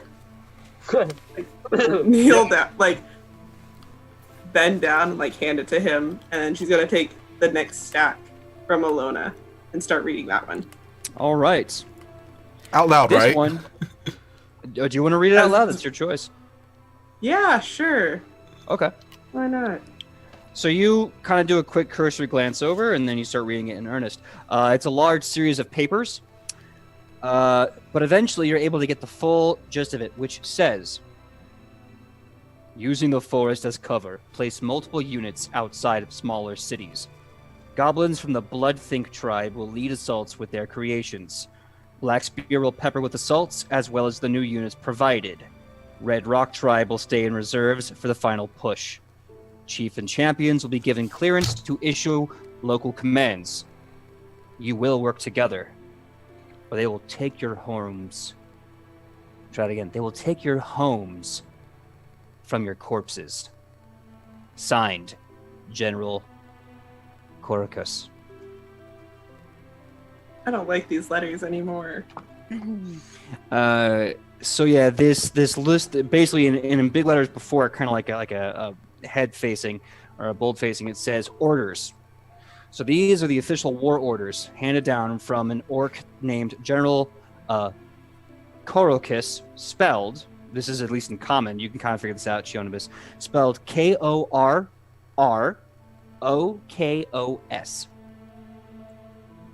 Korokis. Okay. So General Korokis is giving orders to the orcs on how to work together tactically with enemy tribes, as well as tribes of other species that you know, just from cursory knowledge, that these orcs hate and abhor. The fact that different tribes of orcs are working together, let alone the fact that they're working with goblins, is very unusual. Ruh-roh. And they're doing so with military efficiency. Oh, Give, God. give me a perception check really fast. That's going to be a 17. General Korokos's orders mention a new unit, as in an entity to be placed in the field of battle. However, aside from the hobgoblins necessary to kind of take to task the goblins and the orcs themselves, you don't see any new unit or some form of soldier or infantry present. Is that like that whole stack of papers? The entire stack is basically Okay. that. It says the same thing with his orders. It has one specific commander. What strikes me odd is orcs and goblins hate each other. So the fact that they're working together means that something bigger is happening, because they wouldn't be working together if there wasn't. There must be a greater force behind this pulling these strings. We should get this information back to Isao and Bond as quickly as possible. PJ, question. Mm-hmm. Can I roll a society check to see my knowledge of goblin orc organizations or anything like that? I can give you the stories of what society tells you about them, but unless you have any sort of attaché, a language or anything else, it'd be really hard for you to have centric knowledge of them. But I will give you like kind of rumors and scuttlebutt about them. I'll do that. Please give us the scuttlebutt. Scuttlebutt. My brain laughed because goblins actually have a move called scuttle, and now I'm just imagining them scuttling on their tukuses. 21. 21. So as you kind of consider the stories you hear in society often, you recall that orcs only attack en masse in one tribe. They attack in giant chaotic balls of forward mobility. They do not hold their numbers back, and they don't work with anyone else. You've heard constant stories, in pubs and taverns around campfires and from traders about how orcs will sometimes drop an entire raid just to go fight another group of orcs. How goblins will constantly try to go out of the way to steal from orcs. All these really funny stories of like goblins accidentally putting a bomb in their meat pie, so when they eat it, it blows up, and they think it's hilarious. The general cohesiveness between these different species is that while maybe a few of them can't agree on the same things, it's very rare to ever see them working together without killing one another. And here they are actively working with an infrastructure. Okay. I would actually like to use one of my investigator abilities called Clue In and relay all this information to everybody. Basically, I share the information that I know, and anybody would gain a circumstance bonus on the triggering check equal to my bonus to my investigations. So basically, I give people bonuses to the current investigation stuff, so to their knowledge. All right. So if people want to roll, they can roll now. That does bring up a good question. You have a letter, you have orders, you have a map. Shunibus, of course, kind of taking the lead on that. You have a campsite. What do you do? Yes, Sidney? I vote we get this information to Isowo and Bond as quickly as possible. Any money or anything that we discovered on these dead bodies, collecting evidence. You don't see any money. You just see a bunch of burnt weapons and dead flesh. Mm-hmm. Have I ever heard of these goblins? The blood thinkers, or what was it? The blood think. The blood think. Give me, because you used to live on a pirate city, a floating city. Did. Give me a society check. And you will get a bonus from my Clue In. Cool. What kind of bonus was it again? It just says you gain a circumstance bonus on a triggering check equal to the bonus I had. So it was up to PJ as a GM. Okay, so up to the bonus that you have. What's your bonus to investigation? 4, 7? It's actually really high. All right, I'll tell you what. The game kind of caps most bonuses for 8 up to a +4. So congratulations, you're getting a +4. All right. And also, Cool. I believe there is no investigation actual skill in Pathfinder. Yeah, investigation, I believe, is part of another check, either a perception or Cool. lore check. So that brings me to a 16 if it's a society. Okay. You are familiar with running into different tribes of goblins. They seem to have a different sense of unity than the others do. They don't always say their name.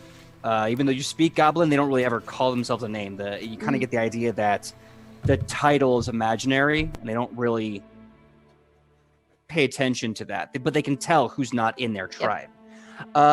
Usually the names are given by either other species or by humans. The tribes that you'll run into are usually called things like the Manic, the Violent, the Dark, and the Hungry. But that's just what the humans call them. That's not what they call themselves. They don't really have a name for themselves. Okay.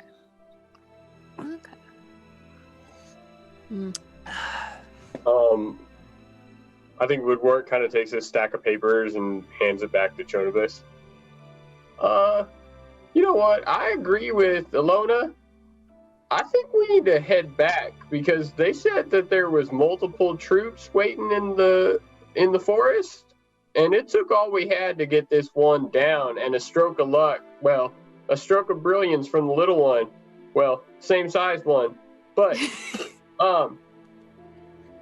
I think we need to head back and warn them that there may be another attack and some other group that may be going in for the final assault. If I heard Chonibus correctly. Didn't it say something about like a weapon, or you said a unit? I don't see anything here. It says something about a new unit. Ilona, can I see that map? Is takes the it map. a new infantry stealth unit? What have you? It just tells me new unit. Well, that can mean But I anything. haven't. I believe seen orcs sometimes one. would believe a new sword could be a new unit. They're not very No, smart. but this is. Have I heard of this general before? General Korokis, Yeah. give me Oh, no. a society check. And you get a Okay, I bonus can do that. because that clued in. Yay. And a bonus. Ooh, that is a nat 20. Ooh, Got I was- 20. I was hoping for that. So here's the thing. You've never heard of a guy by the name of General Korokis. However, you have heard horrible legends about an orc that people call the Black Lion. Not much is really said about him other than whenever there's a horrible, successful raid, there's always one orc left waiting in the debris to oversee things. Whatever survivor has to run in terror, they always describe a man who looks like a black lion. And he stares at them, and they always feel like in the darkness and the shadow being lit by the fires of their burning city that this orc, clad in what they think is the irons and steels of man, charred to midnight ebon, seems to judge them as weak before he leaves them in the wreck of their homes. You don't know if General Korokos is the Black Lion, but it's a pretty damn good guess.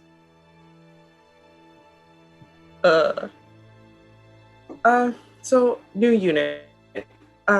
This is more methodical. This is more thought out than regular orc orders that I've seen. Yeah, and goblins are never this orderly. Yeah, and I know stories were always told around when I was around was that this orc called the Black Lion was this just kind of really deadly orc that, like, if anyone really survived at the end, he'd take care of them. And really, the last survivors were no longer survivors, but the chances of him being this general are high. But I don't know. I've never heard of this name in particularly. It could be. If so, we're dealing with something much, much greater. But there's something about this, whoever you guys talked to back at Cobbledale, that just doesn't seem right to me. I don't know. Which guy? The Isawa? Yeah. I mean, he was really nice, mostly, but he talks to gods. You I'm know? nice. Ah! Hmm. Is that enough to generate trust? No. Talking to a god? Trust. I mean, Well, it's nice to find someone else who does stuff, right? He confused me a little bit. Overall, he said that he was waiting for he thought the attack would come later. He thought That bothers me.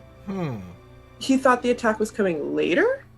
He thought that they were kind of like peppering the town to weed out all of their strong forces and tire them out. And that the Doesn't big that attack. concern you? That he Sounds knew weird. that there was something coming? It Me sounds a lot thinks, like this commander packet. Methinks we should keep an eye on this fellow. Maybe not entirely trust him. I mean, I also want to say that by the time that this attack started is when he stated it. It wasn't us sitting inside his house all hearing about this attack and then just letting it happen. I don't want any of you alls to look at me like a liar, or I can not be trusted at this point. He said it when the attack struck off. That's In his even house. more odd. Oh, All right. I'm not saying it was not. I don't sit well with it. Listen, if we're going by, we just met him and he's just nice, we can't trust him, then we can't trust anybody in this group. Because we Oh, all yeah. met, and the whole thing that we know about each other is that we're good at fighting and not dying, and we're kind of nice. Also, I don't think I know like half of you. Or That's a- more. I would That's a think good we're more lucky than skilled at this point. I look Well, at my Woodward. name is Woodward, and this here's my friend Mush, but I think we've already gone over this when I helped you with the luggage. I look That's at Woodward and I'm like, That's why I said half. I still forget that you are here. Was that a height joke? No, it's Oh. you are surprisingly stealthy, and I'm not sure why. No, not that healthy. The grass is just real tall here. Perhaps. Cute. All right. So the question is, what do we do from here? We have this information. Do we go tell Isuo and the mayor that there is possibly a new unit on the way and that they should prepare? Should we go back to town and rally whatever volunteer troops that we can to try and find this unit and tackle it on our own? Or should we go take a long rest and decide in the morning? I mean, they said they didn't really have anybody else. Yeah, but Zashimaru still has his troops. I still You mean think the Shomaru?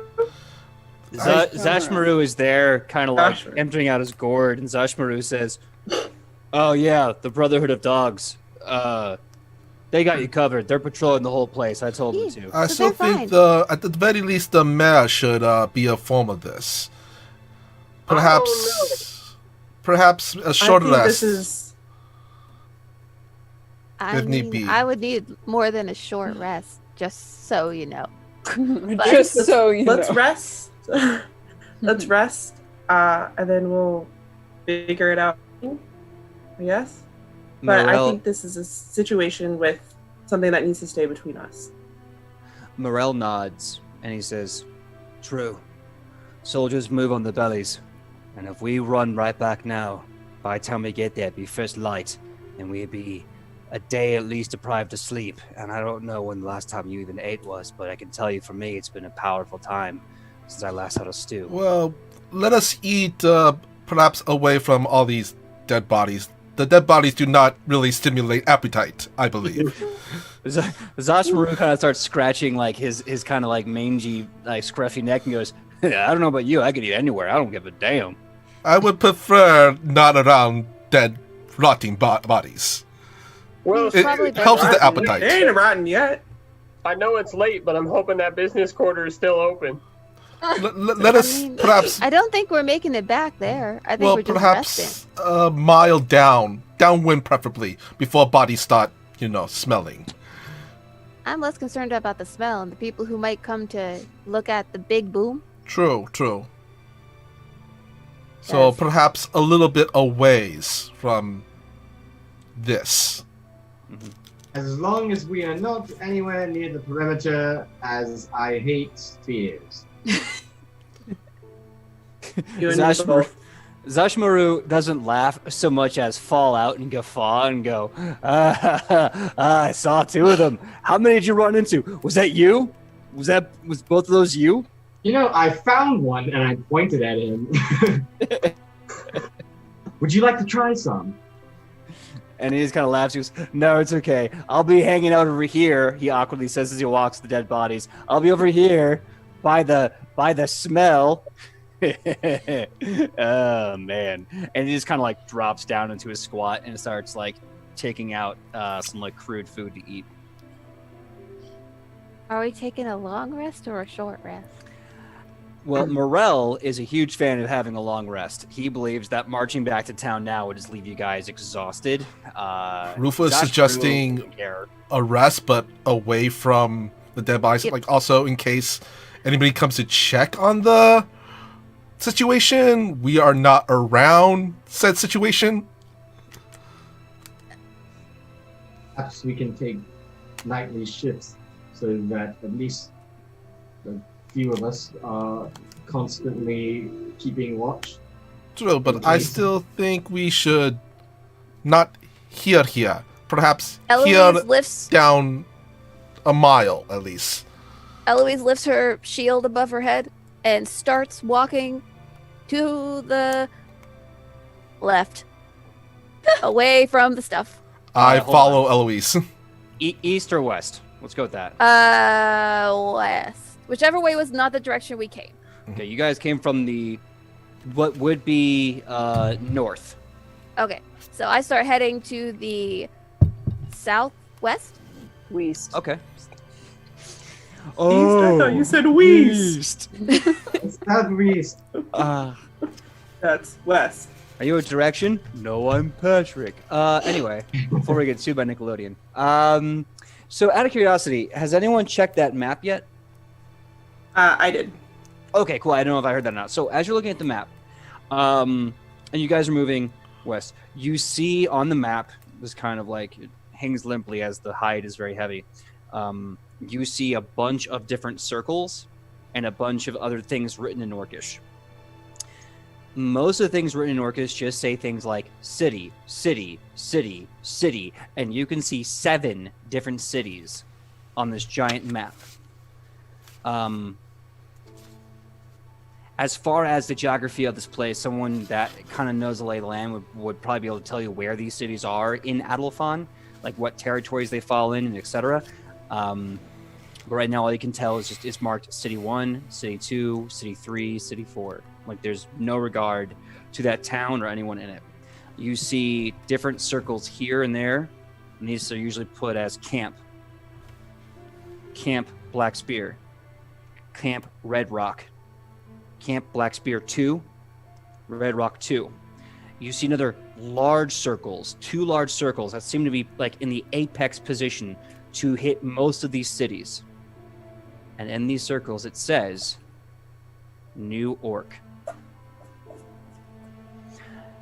You note there's another circle much further south, almost like harshly south from where you are, circled, and it says headquarters or compound, basically like a home base, if you will, in Orcish. And you can tell from how it's drawn and what symbols are used that this is not only a giant deep cave, but that it breaks out into a quarry. This is probably the exact same quarry that Cobbledale uses to get all of their stone for their city, as well as maybe even sell and trade for other parts of Adalfon.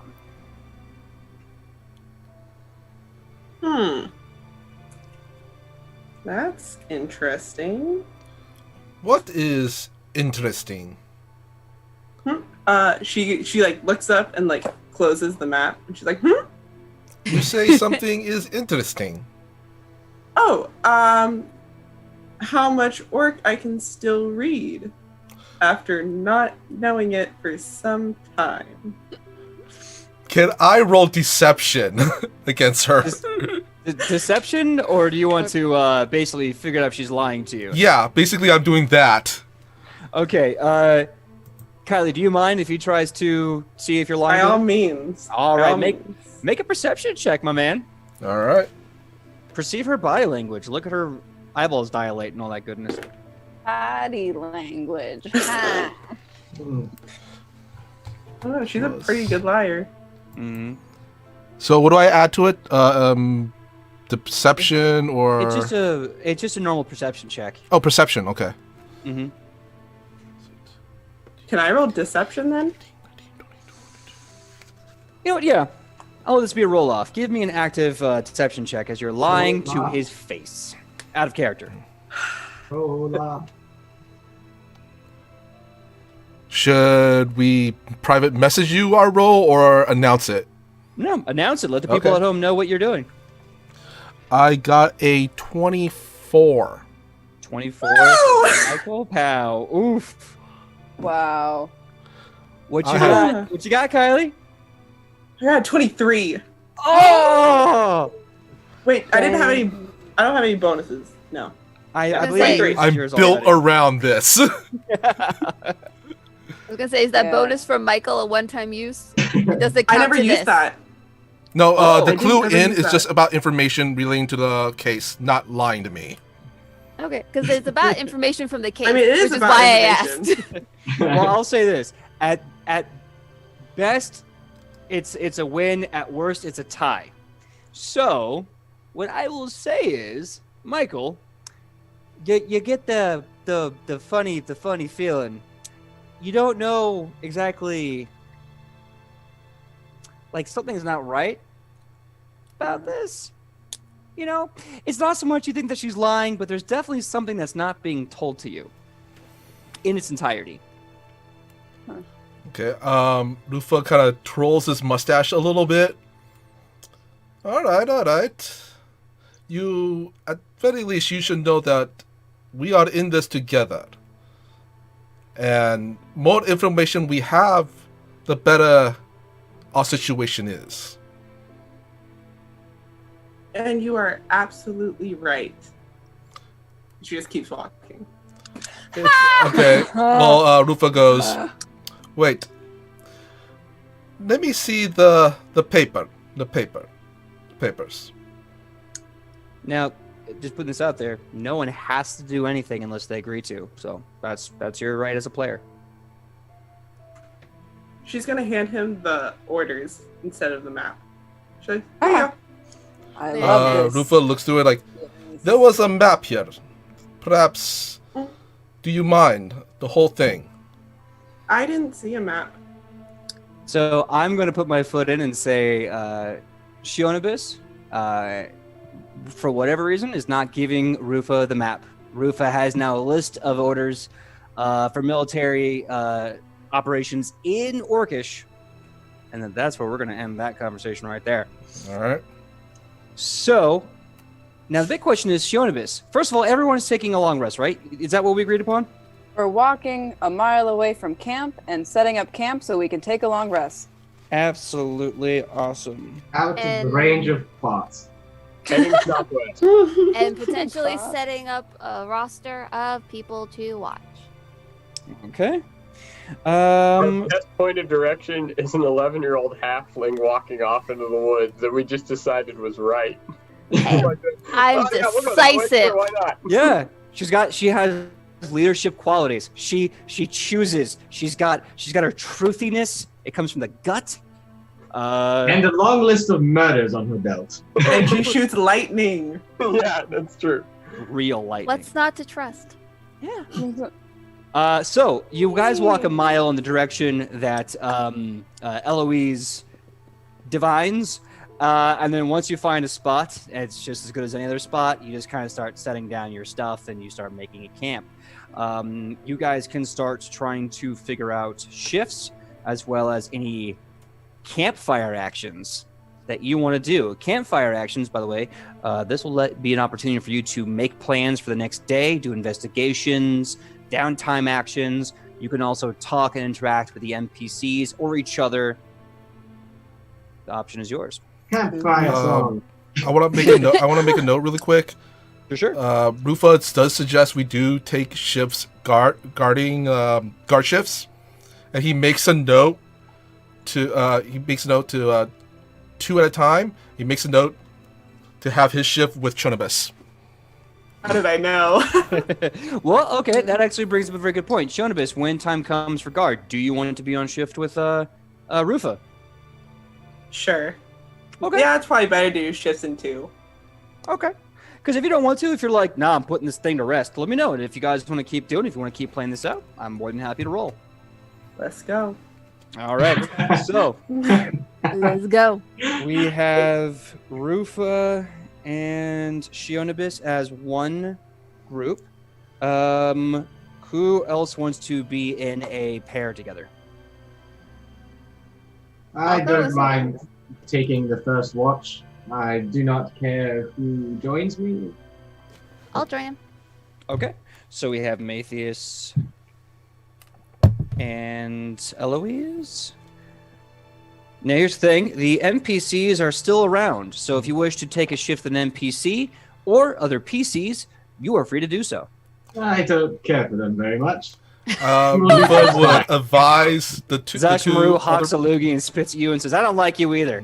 Rufa would advise perhaps they with the 2 remaining people to do guard shifts with one of the NPCs. Well, that is up to them. What do you guys want to do? Now, Sidney, I'm going to leave this up to you because I don't want to rob you. Like, we've had a good scene and we can play the rest of that game out any moment. It's robbed the back of my shield. But I don't want to rob you of what could be a really cool sit down with, like, Meryl or, who was the other one? Sorry. Zashmaru. Go for the rock, Deckers! That's Rock, Deckers! That's what I have to say. Is like that could be a really cool sit down with Meryl too. I think I'm gonna take you up on that, and I'm gonna sit down with Morel. Okay. And we're gonna continue our checkers game at another day. Another Of course. I gotta find some rocks anyway. I mean, they kind of went scattered, so it's gonna take me a bit. All right, so really fast then. I guess we have three. Tours. We have 3 guard duties. Each one's about 2 hours a pop. So for a full 8 hours of rest, I need 1 more. Woodwort, do you want to sit with Zashmaru and Mush, or just Mush? Technically, you're 2 people. Yeah, that's what I was thinking. I think Woodwort doesn't think anything other than like maybe one guy gets to sleep the whole night because I've got Mush. So he just kind of takes up that shift of like just him and Mush sitting off at a log and just be completely fine with it. If he decides to join Mush and Woodwort, he wouldn't be opposed to it. Zofru, that is. All right. Yeah. Friendly offering. Let's see here. Oh, Let me ask you this. Do you want Zashmaru to join you? We can have that moment as well. Sure. Yeah, I'll take it. Why not? That should be fun. Perfect. All right. Yes, Michael, I heard you had a question. Yes. Could Rufa make the meal? Oh, make the food? Yeah. He takes some gathered, dry meat and some dried vegetables, soaks them in water to get nice and rehydrate them. Some seasonings and sauces from his back. Kind of makes kind of a quick stir fry. I just have pictures of like every food scene in a Ghibli movie ever. Ghibli, however you choose. But just like, that pot of stew that makes you hungry even though it's drawn. Yeah. That's what I'm getting right now. So real. You know what? For the sake of rolling dice, give me a performance check to see how well this meal is made. It will be amazing, but just how amazing? All right.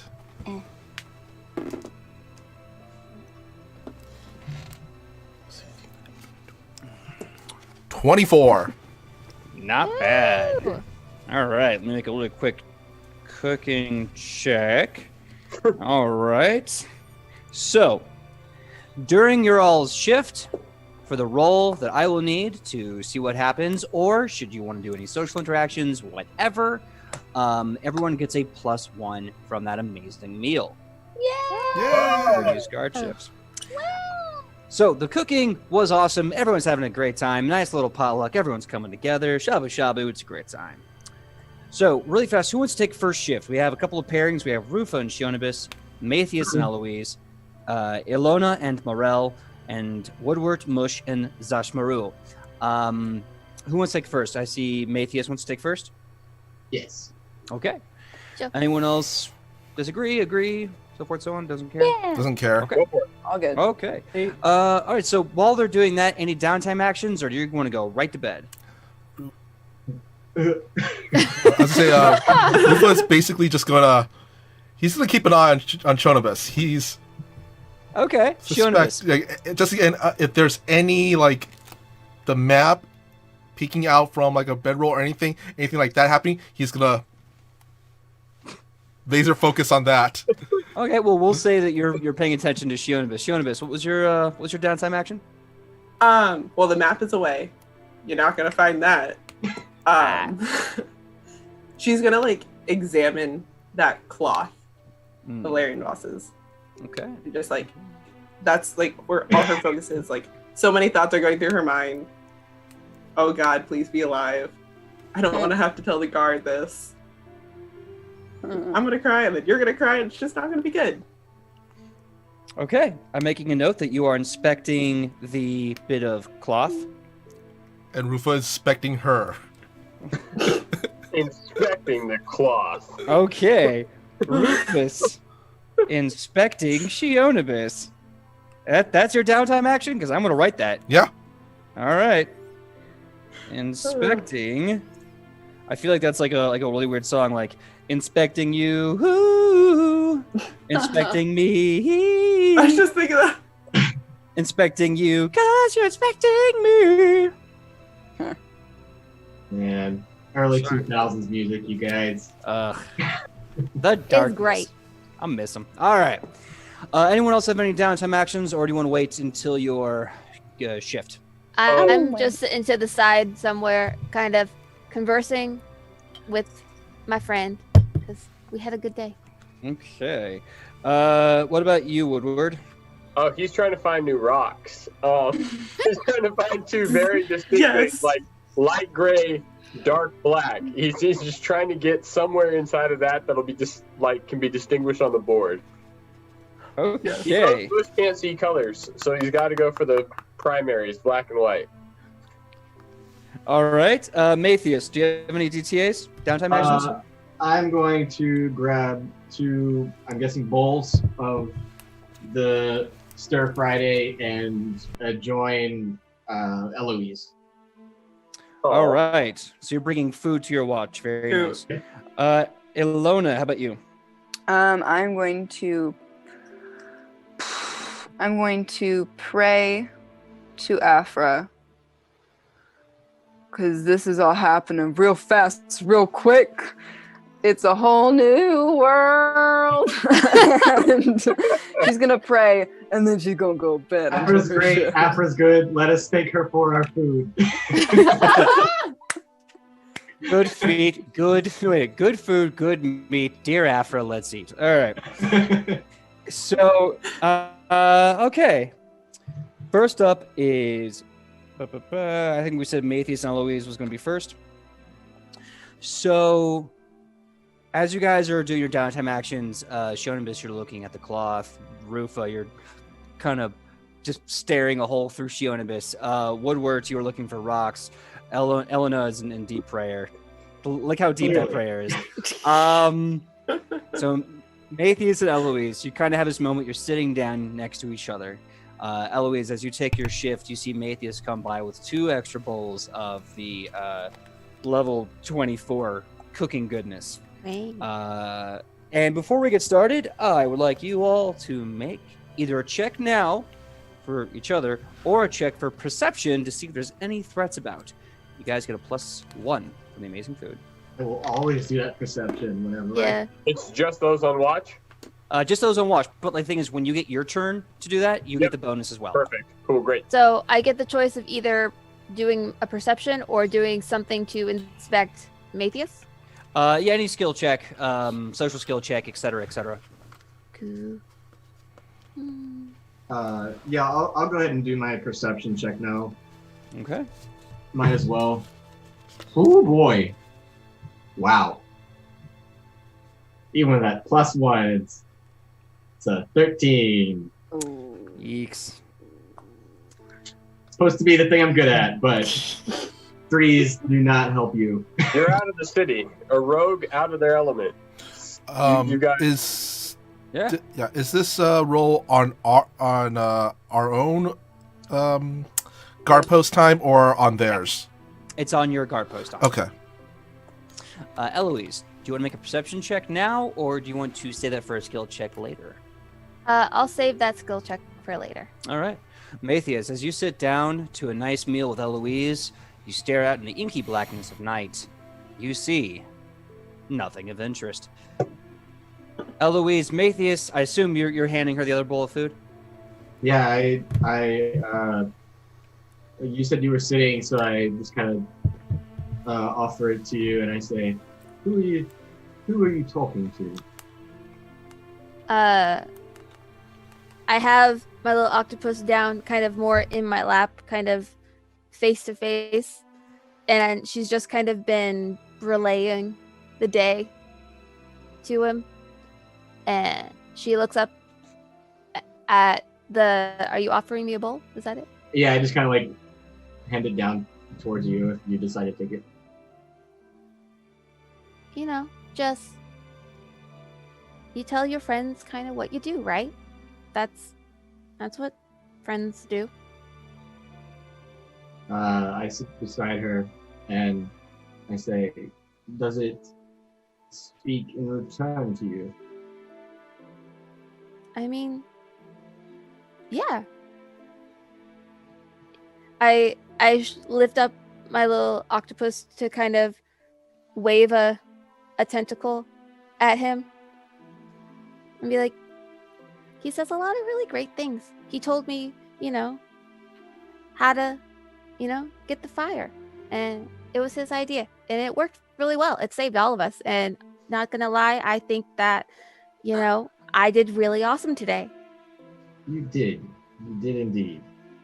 And I'm glad to know that this friend of yours was so helpful. But I must say that I did not notice its contribution today as much as I noticed yours. I'm gonna take a bite. I mean, he's kind of taught me everything, so I guess if I do something good, then he did, right? I suppose so. I mean, you Yes. did pretty well yourself. I saw you do the stabs and stuff. And the that- getting stab, yes. I mean, it happens, right? I hope not. Have you ever been stabbed? Yeah, a bunch of times. Like, I think I've been stabbed in like the arm, and I've been stabbed in like the thigh, and one time they tried to stab me in like the face, but I was really fast that time. Wonderful. That is quite unfortunate. I'm so sorry that you have been stabbed. I am terrible at this. Why? It happens. You gotta do what you gotta do. Are you saying that you haven't been stabbed? I certainly have been stabbed many times. I just prefer to be on the delivery side of said stabbing. I don't know how to do that. I hit things and Well, and I pull out the spear I think I broke. Oh yeah, we didn't have you roll to hit that. I'll tell you what. Roll right now. Roll right now. Roll to hit and then roll damage with, I guess, your foot. So it would be like a D4. 1d4 plus strength. Okay, I had an 18 die face. to That hit. hits. Yeah. All right. And rolled full damage. All right. Let's see. Did I do it? I hit full damage. You hit it one good time, and it kind of has like a weird bend or dent in it. You're gonna have to probably keep chipping away at this bugger to really officially break it off. So it's a good old stabbing spear for someone who's not a 7-foot beefcake. Well, I will kick it again. Roll to kick. If he's doing this now as his sister, I just imagine him just holding it and just like. I would hope I had done this previously, as this will be quite embarrassing. Let's see.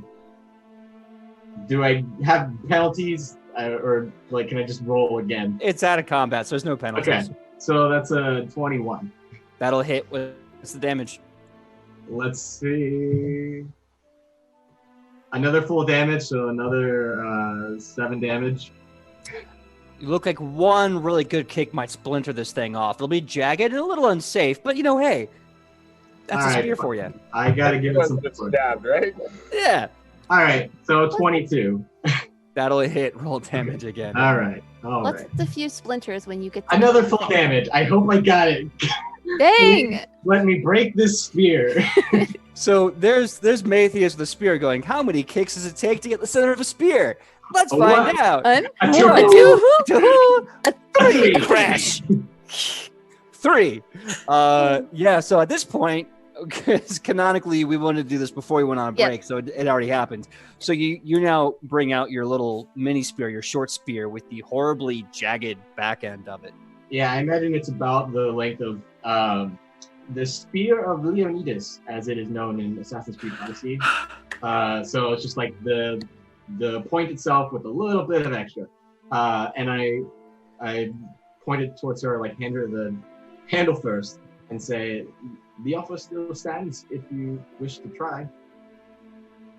I'm sure I can teach you a thing or two with blades."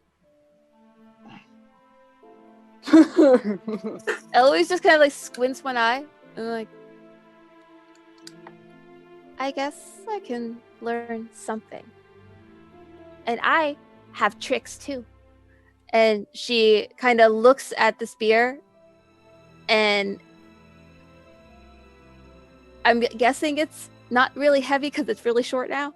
Yeah, I would imagine it's pretty light. And she uses telekinetic projectile to lift it and hit right above where his head is. Like, I imagined I was sitting by a tree, so like right above. You like? Okay. I don't really know how to stick people with the pointy end, but I know how to throw things. Just kind of look up and say, "That'll do. It seems you know things that I certainly do not. And to be honest, I'm not sure I am capable of learning, but it is good to know that I have a protector. I like. Can't say I've needed one before, but it seems I have one nonetheless." I mean, if you're supposed to be saved, then I save you. That's That's why I'm here. You hear a voice, Eloise, in your head. It's your friend. And the voice says, "Some gifts that come are horses filled with lies. Friends are temporary, as heroes stand alone. Their victory, their prize." You kind of see the more friendly, engaged look on Eloise kind of shudder for a sec as she kind of curls herself away just a little and a little bit more around the bowl and the octopus, and kind of hold it a little tighter. Be like, but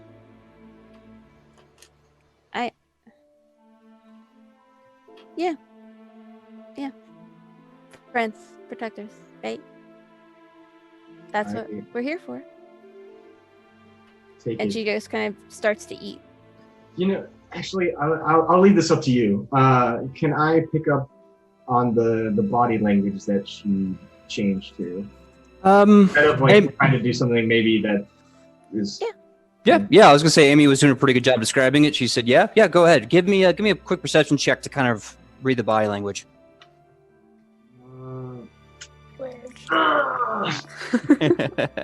Why did I leave things I want to do with story up to my dice? That was a terrible decision. That's a 13.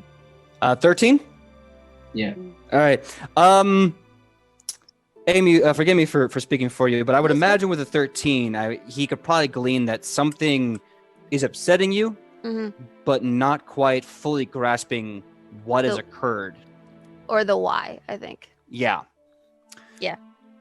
Okay, then I think I can still say what I was thinking, which is I just kind of stand up and start to look out to the deep abyss, and kind of like off to the side I say, "I don't think your friend seems to like me very much." And I grow silent. Aww. It's so All sad. right. Oof. So I'm just Hey, gonna I don't just trust an octopus that talks devilish stuff. You're also not 11. I didn't do it. Yeah. No, you're not. So what were you saying? I was just gonna say she's just kind of gonna look up at him and then just turn to stare out into the black and make her perception check, I guess. All right, make that perception check. Wow. That's with the +1. Yep. 18. That awkward butterfly. Yeah. So as you guys have a bittersweet and now all too cold 2-hour shift, you guys see that there is nothing of interest in the darkness and that your shift is safe. With your shift being done, the next group is up. We have Rufa and Shionibus, or Ilona and Morel, or Woodwort, Mush, and Zashimaru. So who wants to take next shift? Amy, yes, your hand was up? Yeah, just as Eloise goes to go lie down and the shift changes, she waits till Matthias is as far like towards wherever he's going to bed, and holding her octopus really tight is gonna take the spear down from the tree and stash it. Okay, make a note you have that in your equipment. Short spear, 1d6 piercing. Cool. My weapon. I mean, hey, the spear end is bigger than the snicky snick. All right, so next shift Damn. up. Again, we have Rufa and Shionibus, Ilona and Morel, Woodwort, Mush, and Zashmaru. Who wants next? What time is it there? Like, approximately. It's 2 hours later than it was before. Solid. Real descriptive. Nice. 2 2 hours later. 2 hours later. Yeah, sure. I'll take the shift. All right, so we have Shionibus and Rufa up next. All right, and you guys walk to your post. Shionibus, I'll give you this as you've been looking at the inspecting the thing for like 2 hours now. You can feel the side of it that's slightly warmer than the other side, probably the one closest to his body.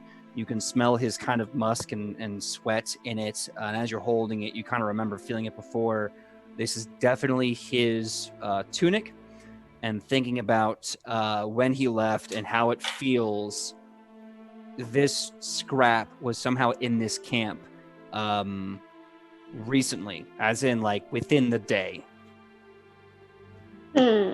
I don't like this at all. That being said, Shionibus and Rufa, you have a 2-hour shift, at which point you will need to either make a perception check to see if the coast is clear or a skill check. Otherwise, you will get a +1 because of the bomb-ass food. So the question is, what do you do? I made a check. Really Right, fast, Michael, I dirty 20. believe you're muted. Dirty 20, is that for perception? Yep. All right, let me make a note of that. Yeah, Michael, what do you do? Yeah, Rufa kind of looks towards the fire and kind of sighs and goes, well, hopefully this will be an uneventful evening. Perhaps I could tell a quick story to make the time pass quicker. I remember this story is about a lute player that I knew back home. Greatest lute player across the land. Fantastic. He had blonde hair, a goatee, and he plays like this. Very fantastic lute player. One day he was invited to play with an ensemble before the local magistrate. Very important people. Big hats, big beards, big money, and big pants. Yes, very, very important people. And this lute player, he was very prideful. He refused to practice with the ensemble before the show. He say, you know what, I know my skill, you fellows, you keep up with me. On the day of the performance, as we know, it was not good. It was actually the lute player who could not keep up with the ensemble. And in fact, they performed so badly that they would actually run out of town. Music, very important for where I come from. So, sadly, it was not only did the lute player was not team player, lute player severely harmed his fellow ensembles. He he broke up families. He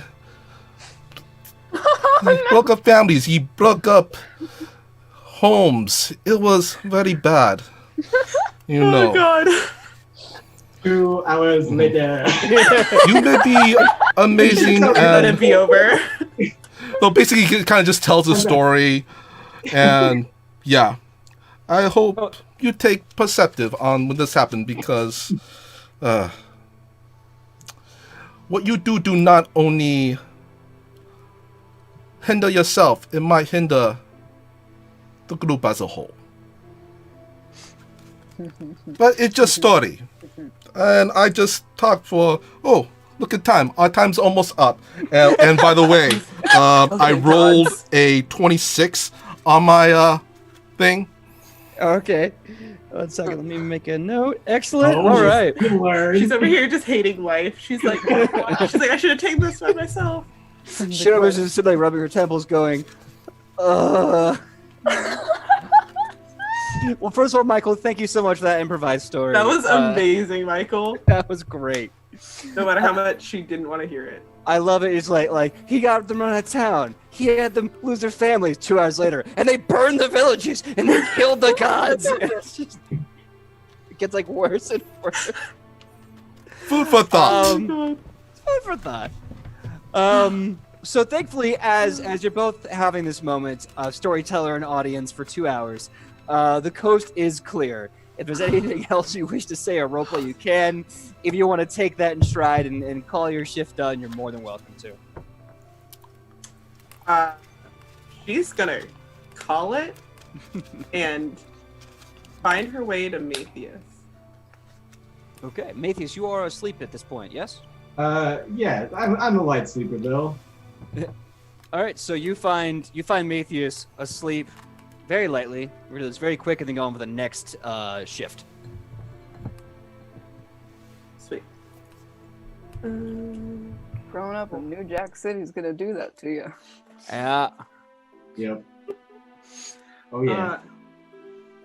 New Jack City is the worst. There's fireworks every night for some reason. Yeah, oh, boy. Yeah, For real. isn't that the worst? Hey, the party never stops in New Jack City. Oh man. So she's just gonna like lightly like kick dirt. Like you know how like you can like Just I'm terribly sorry, dirt.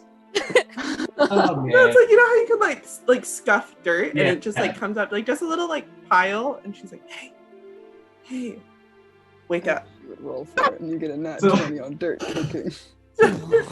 String. I'm just gonna kind of do like a sweeping motion with my blades as they pop out like shoo.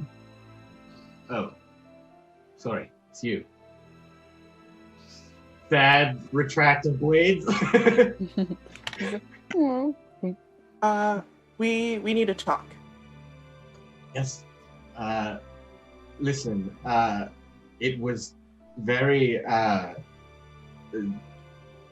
cool of both of us what happened. What?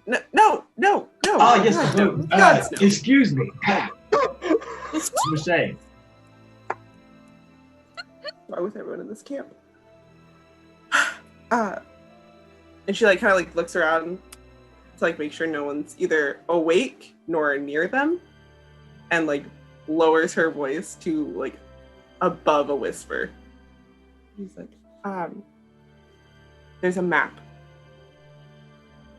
And if you want to find your mother, I think I know where we might need to go. At least for me to help you. And where might that be? South? Maybe? I don't know. I'm thinking south. I've gone on much less.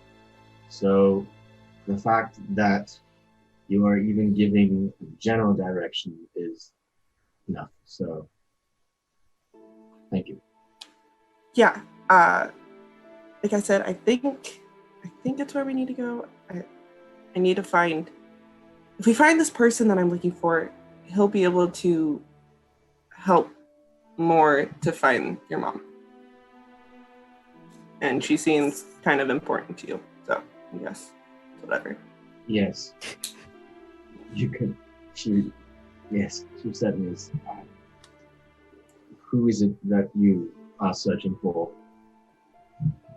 And she like pulls out the little piece of cloth. His name is Larry and Voss. We used to work together, but that doesn't matter. If we find him, he'll know more than I do. That's for sure. May I see this? Well, Hands it over. just take a look at it. I don't recognize this material, but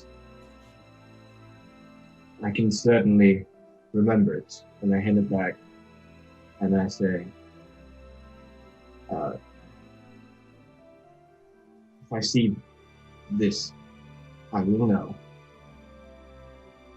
I will help you as well. Then we have a deal.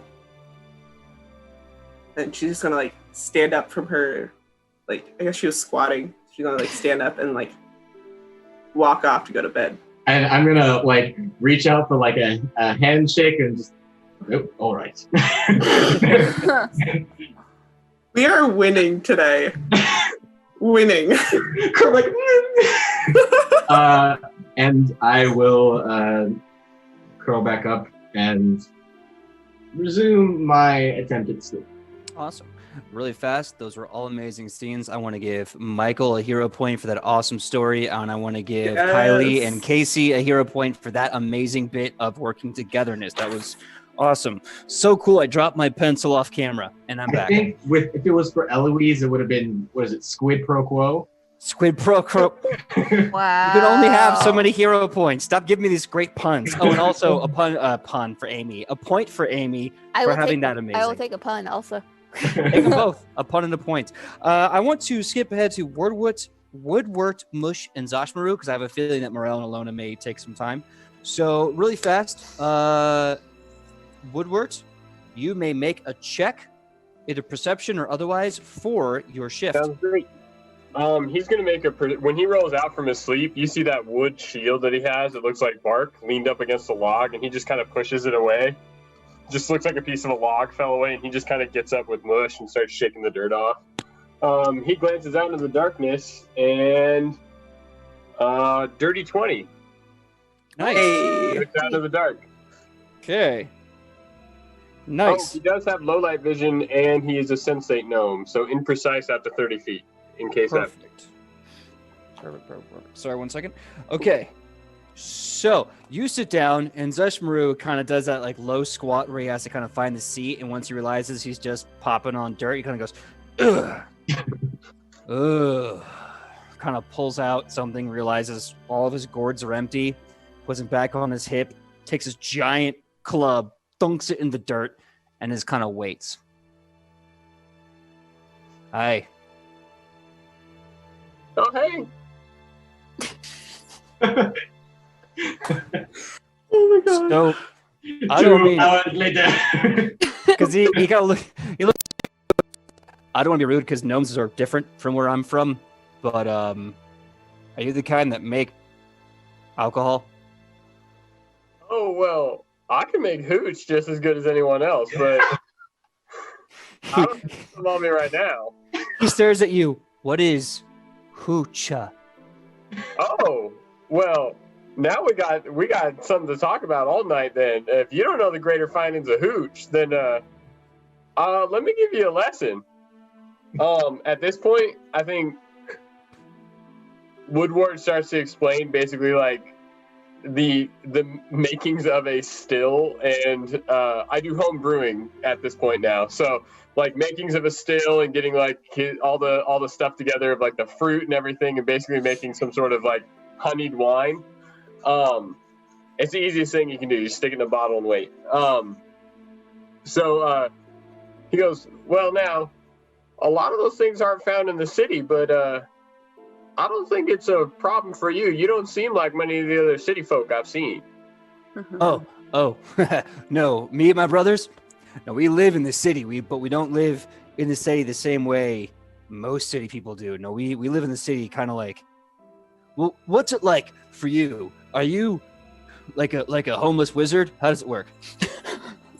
I mean, well, here's the thing is home is pretty much wherever Mush can dig a hole big enough for the both of us. Or wherever you can find a hole big enough for your body. That's what I'm talking about. I knew I understood you. You came out of nowhere and you went off to war. Now I ain't a war type, but I know that the rough dealings you've dealt with makes you specifically good at this, right?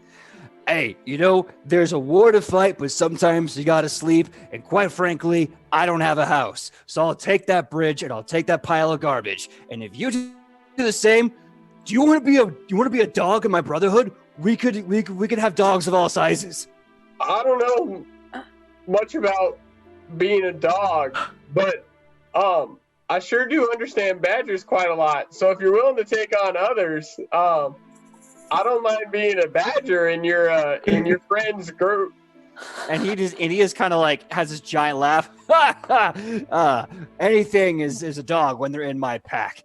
No, if you want to bring a badger along, you'll be badger dog. If you want to be there, you'll be little dog. And having someone that can make the booze. That's bigly important.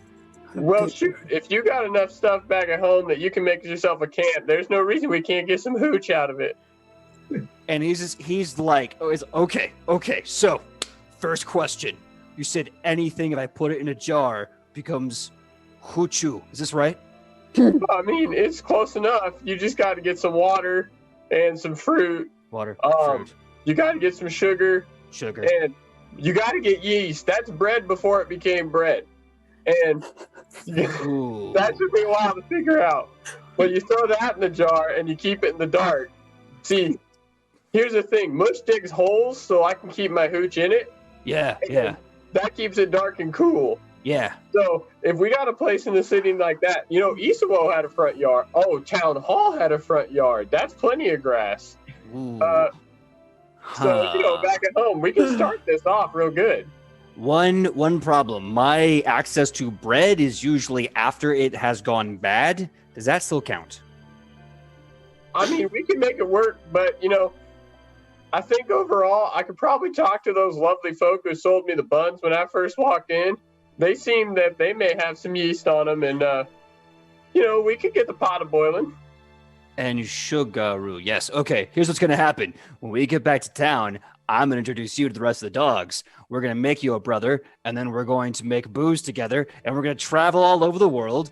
Every little corner of an alley will be our home. Every part in the forest will be our mansion, and we'll just go on adventures, doing work for money, and being drunk, and not having a home, and doing adventures for money. Wait. Well, shoot. That don't sound all too different than what I'm doing now, so I might as well go with you and get some friends out of it. Oh my goodness, I would love to be... Wait, so what would you classify yourself? I'm a mercenary, and you are a homeless wizard? I'll take it. I've been called worse better. Okay. So, homeless wizard, homeless fighter brothers. We're good. Honestly, we could use the diversity. We're kind of all just fighters, so that'd be wonderful.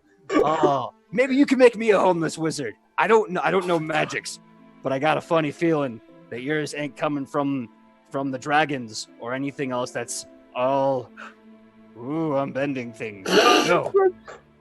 It's from nature itself, and sure as the alcohol we're about to make, I bet you I could cheat you a trick or two. I love this. And he makes this giant slap on his knee, and he's like, I love this!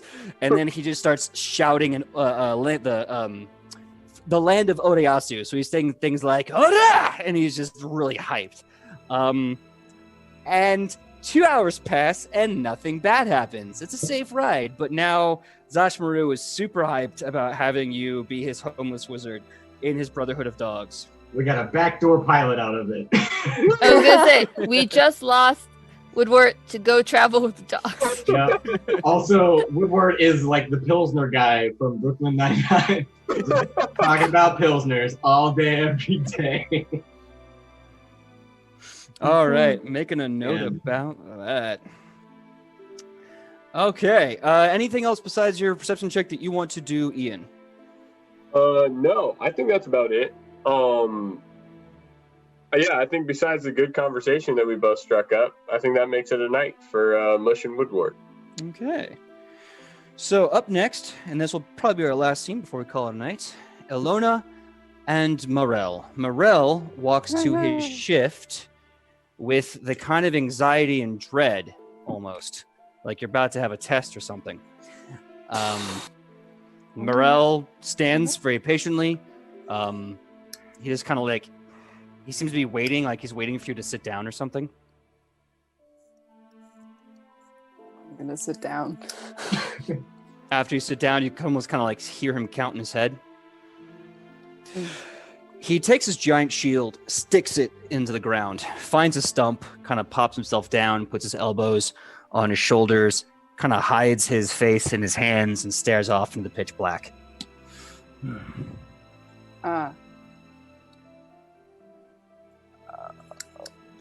Okay. I'm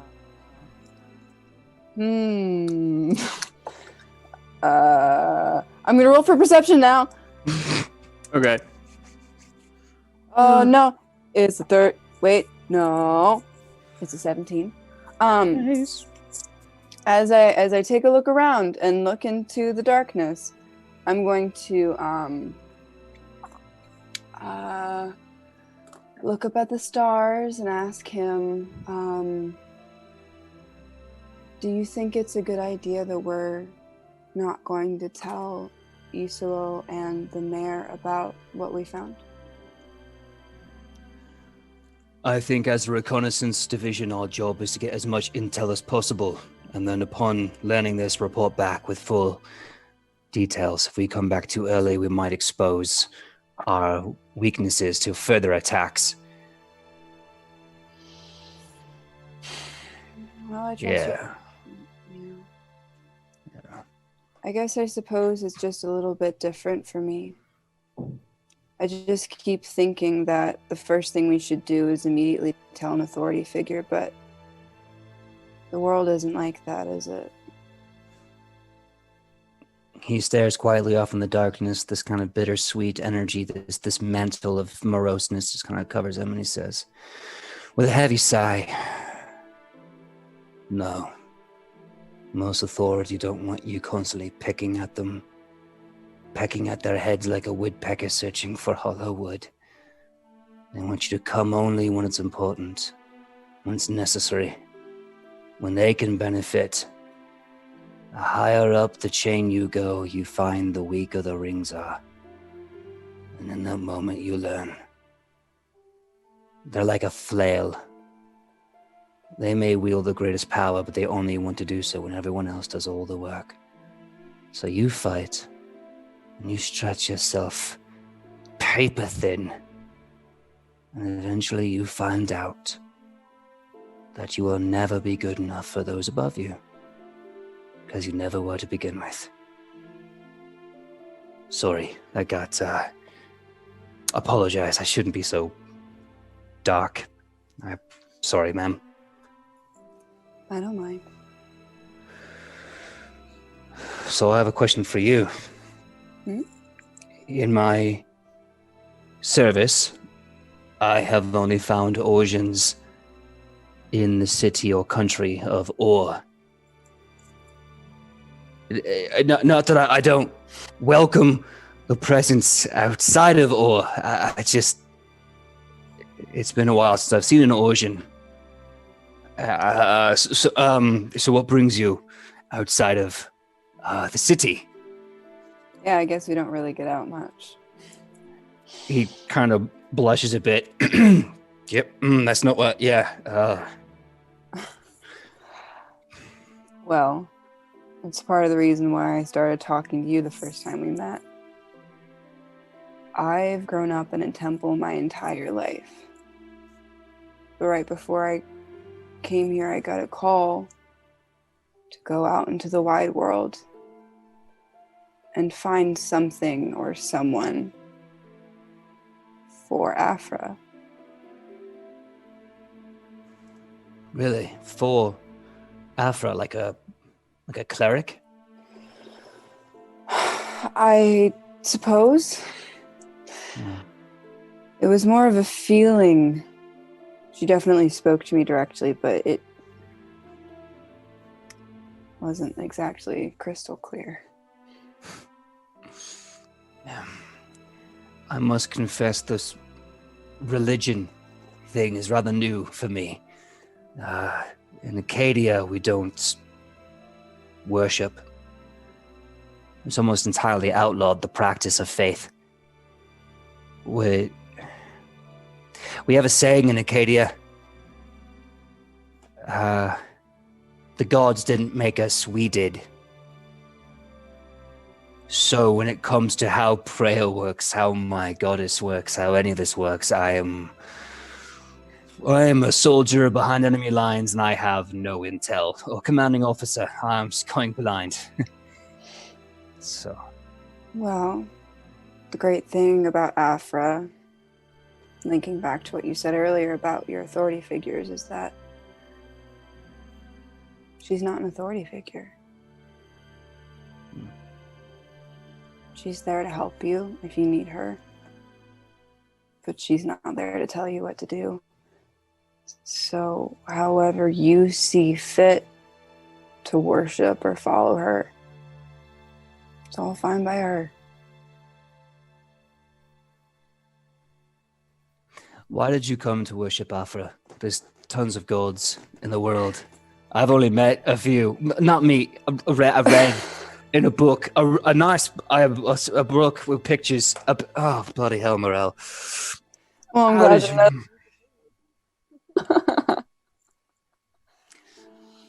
I don't really know. I grew up in the temple for as long as I can remember. Apparently I've been there since I was 8, but before that I have no idea, so I guess it was just kind of laid out for me. Give me a perception check. That is a OTP, 16. I'm calling it. What's that? OTP, right there. So what was the roll, Sidney? 16. 16. The minute you say it was all laid out for me, Morel seems to have a moment that he really resonates with that. Really responds like, yeah. And he just kind of silently nods into the darkness, quietly.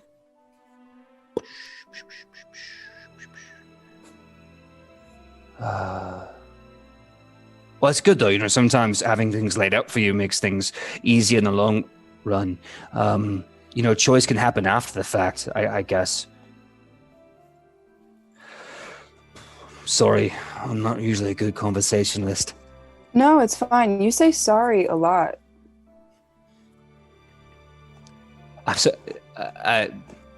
Yeah.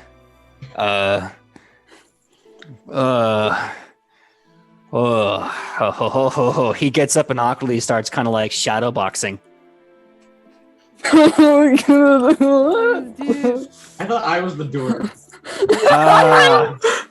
So you see like this giant, like 6'6", like just brick house, just kind of like awkwardly shadow boxing.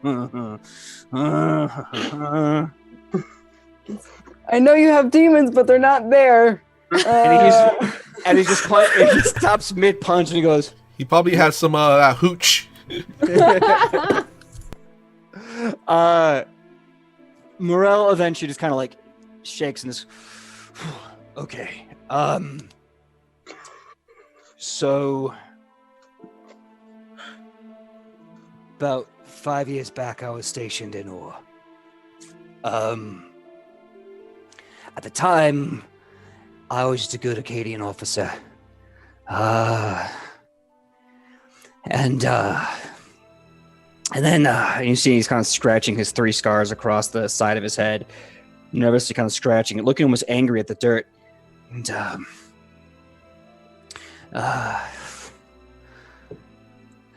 her name was and she and my general the orders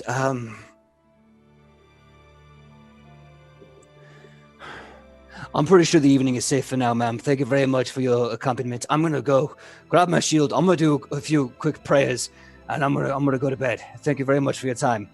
And then he does the most awkward like salute and bow, and picks up the shield and walks away.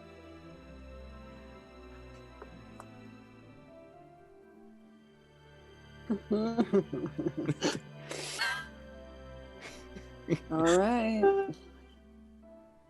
I get it. Great.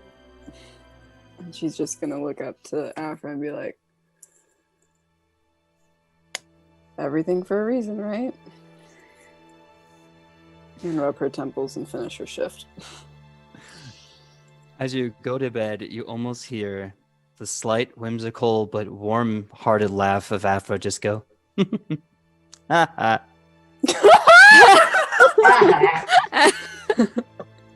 Ha ha. Oh. I'm roadkill.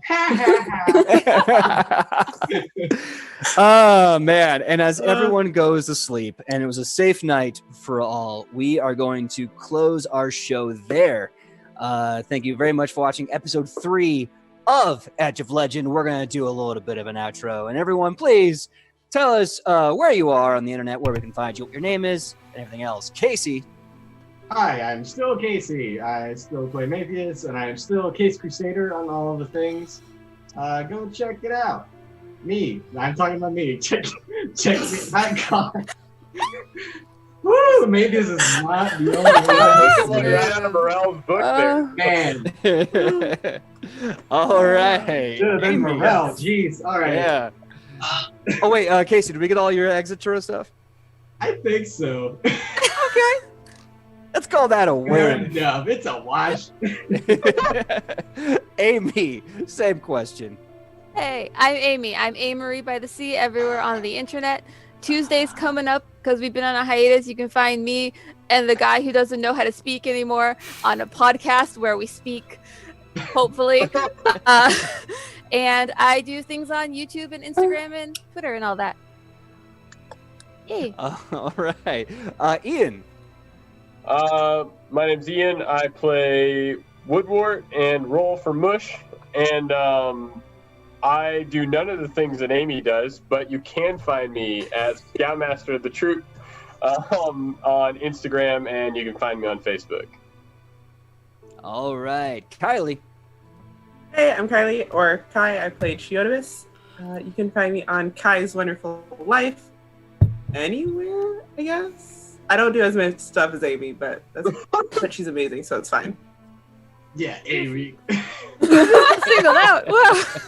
Oh, Doing stuff. Let's see. Next up, Mr. Michael Powell. Hello. I am Michael Powell, and you can find me all over the interwebs. Like, my social media is Mr. Kapao, MRKAPAO. Also, Facebook, which is facebook.com/Michael Powell does stuff, because I do a lot of stuff. And if you like toys and nostalgia stuff, I host a show called Toys Alive. We are in talks about bringing that back. Woo! Woo! I'm super excited. I've been seeing you guys kind of build your stuff up on Facebook. So if you ever want to go and see them right now while they're in the early stages, go to Toyzilla on Facebook and see what they're up to. It's really cool stuff. Sidney. oh, it's me. Hi. You can find me at Sidney Rubino. I think everywhere. And I read fairy tales for kids and dogs and pets and moms and neighbors at 8 o'clock on YouTube at Sidney Rubino. And then I do this, and I'm also an actor, and I like Friends. So, yeah. Hey, Boy, do I have a druid for you.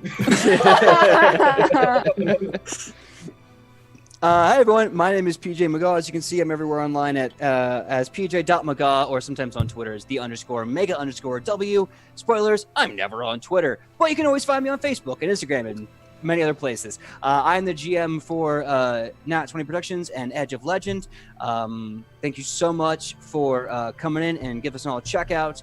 And I want to give a big shout out to all of our fans, the people that rated us, and Julisse once again. And I also want to say, Reap Psych, I love all the silly things you're saying, man. They are making me laugh my butt off. Yeah. Some people Also- were making some lovely Chris Hansen jokes Oh, Yeah. after the yes. conversation I had with Matthias. I enjoyed that immensely. Yes. Absolutely. And also, Trigger Chan 89, we love you too. Yes, absolutely. Yeah. Yeah, all you guys sticking around this long, it's awesome to hear from you. Yeah. And honestly, catching up on the moments in between when we have our break on the chat is fantastic. Mm-hmm. Mhm. Yeah, True. seriously. And I'm Also, all about to that ad- math. All Oh, about that math. so All much about that math. We Big- should get that what's that hashtag trending? What is it? Bun Run? Bun Run Bun- 2020? Fun Run Fun Run 2020. 2020. Yeah. Bye. Oh, hooch. Yeah. And also, if the not so little party is still here, this is a custom campaign. Mhm. This Yes. all came from PJ's brain.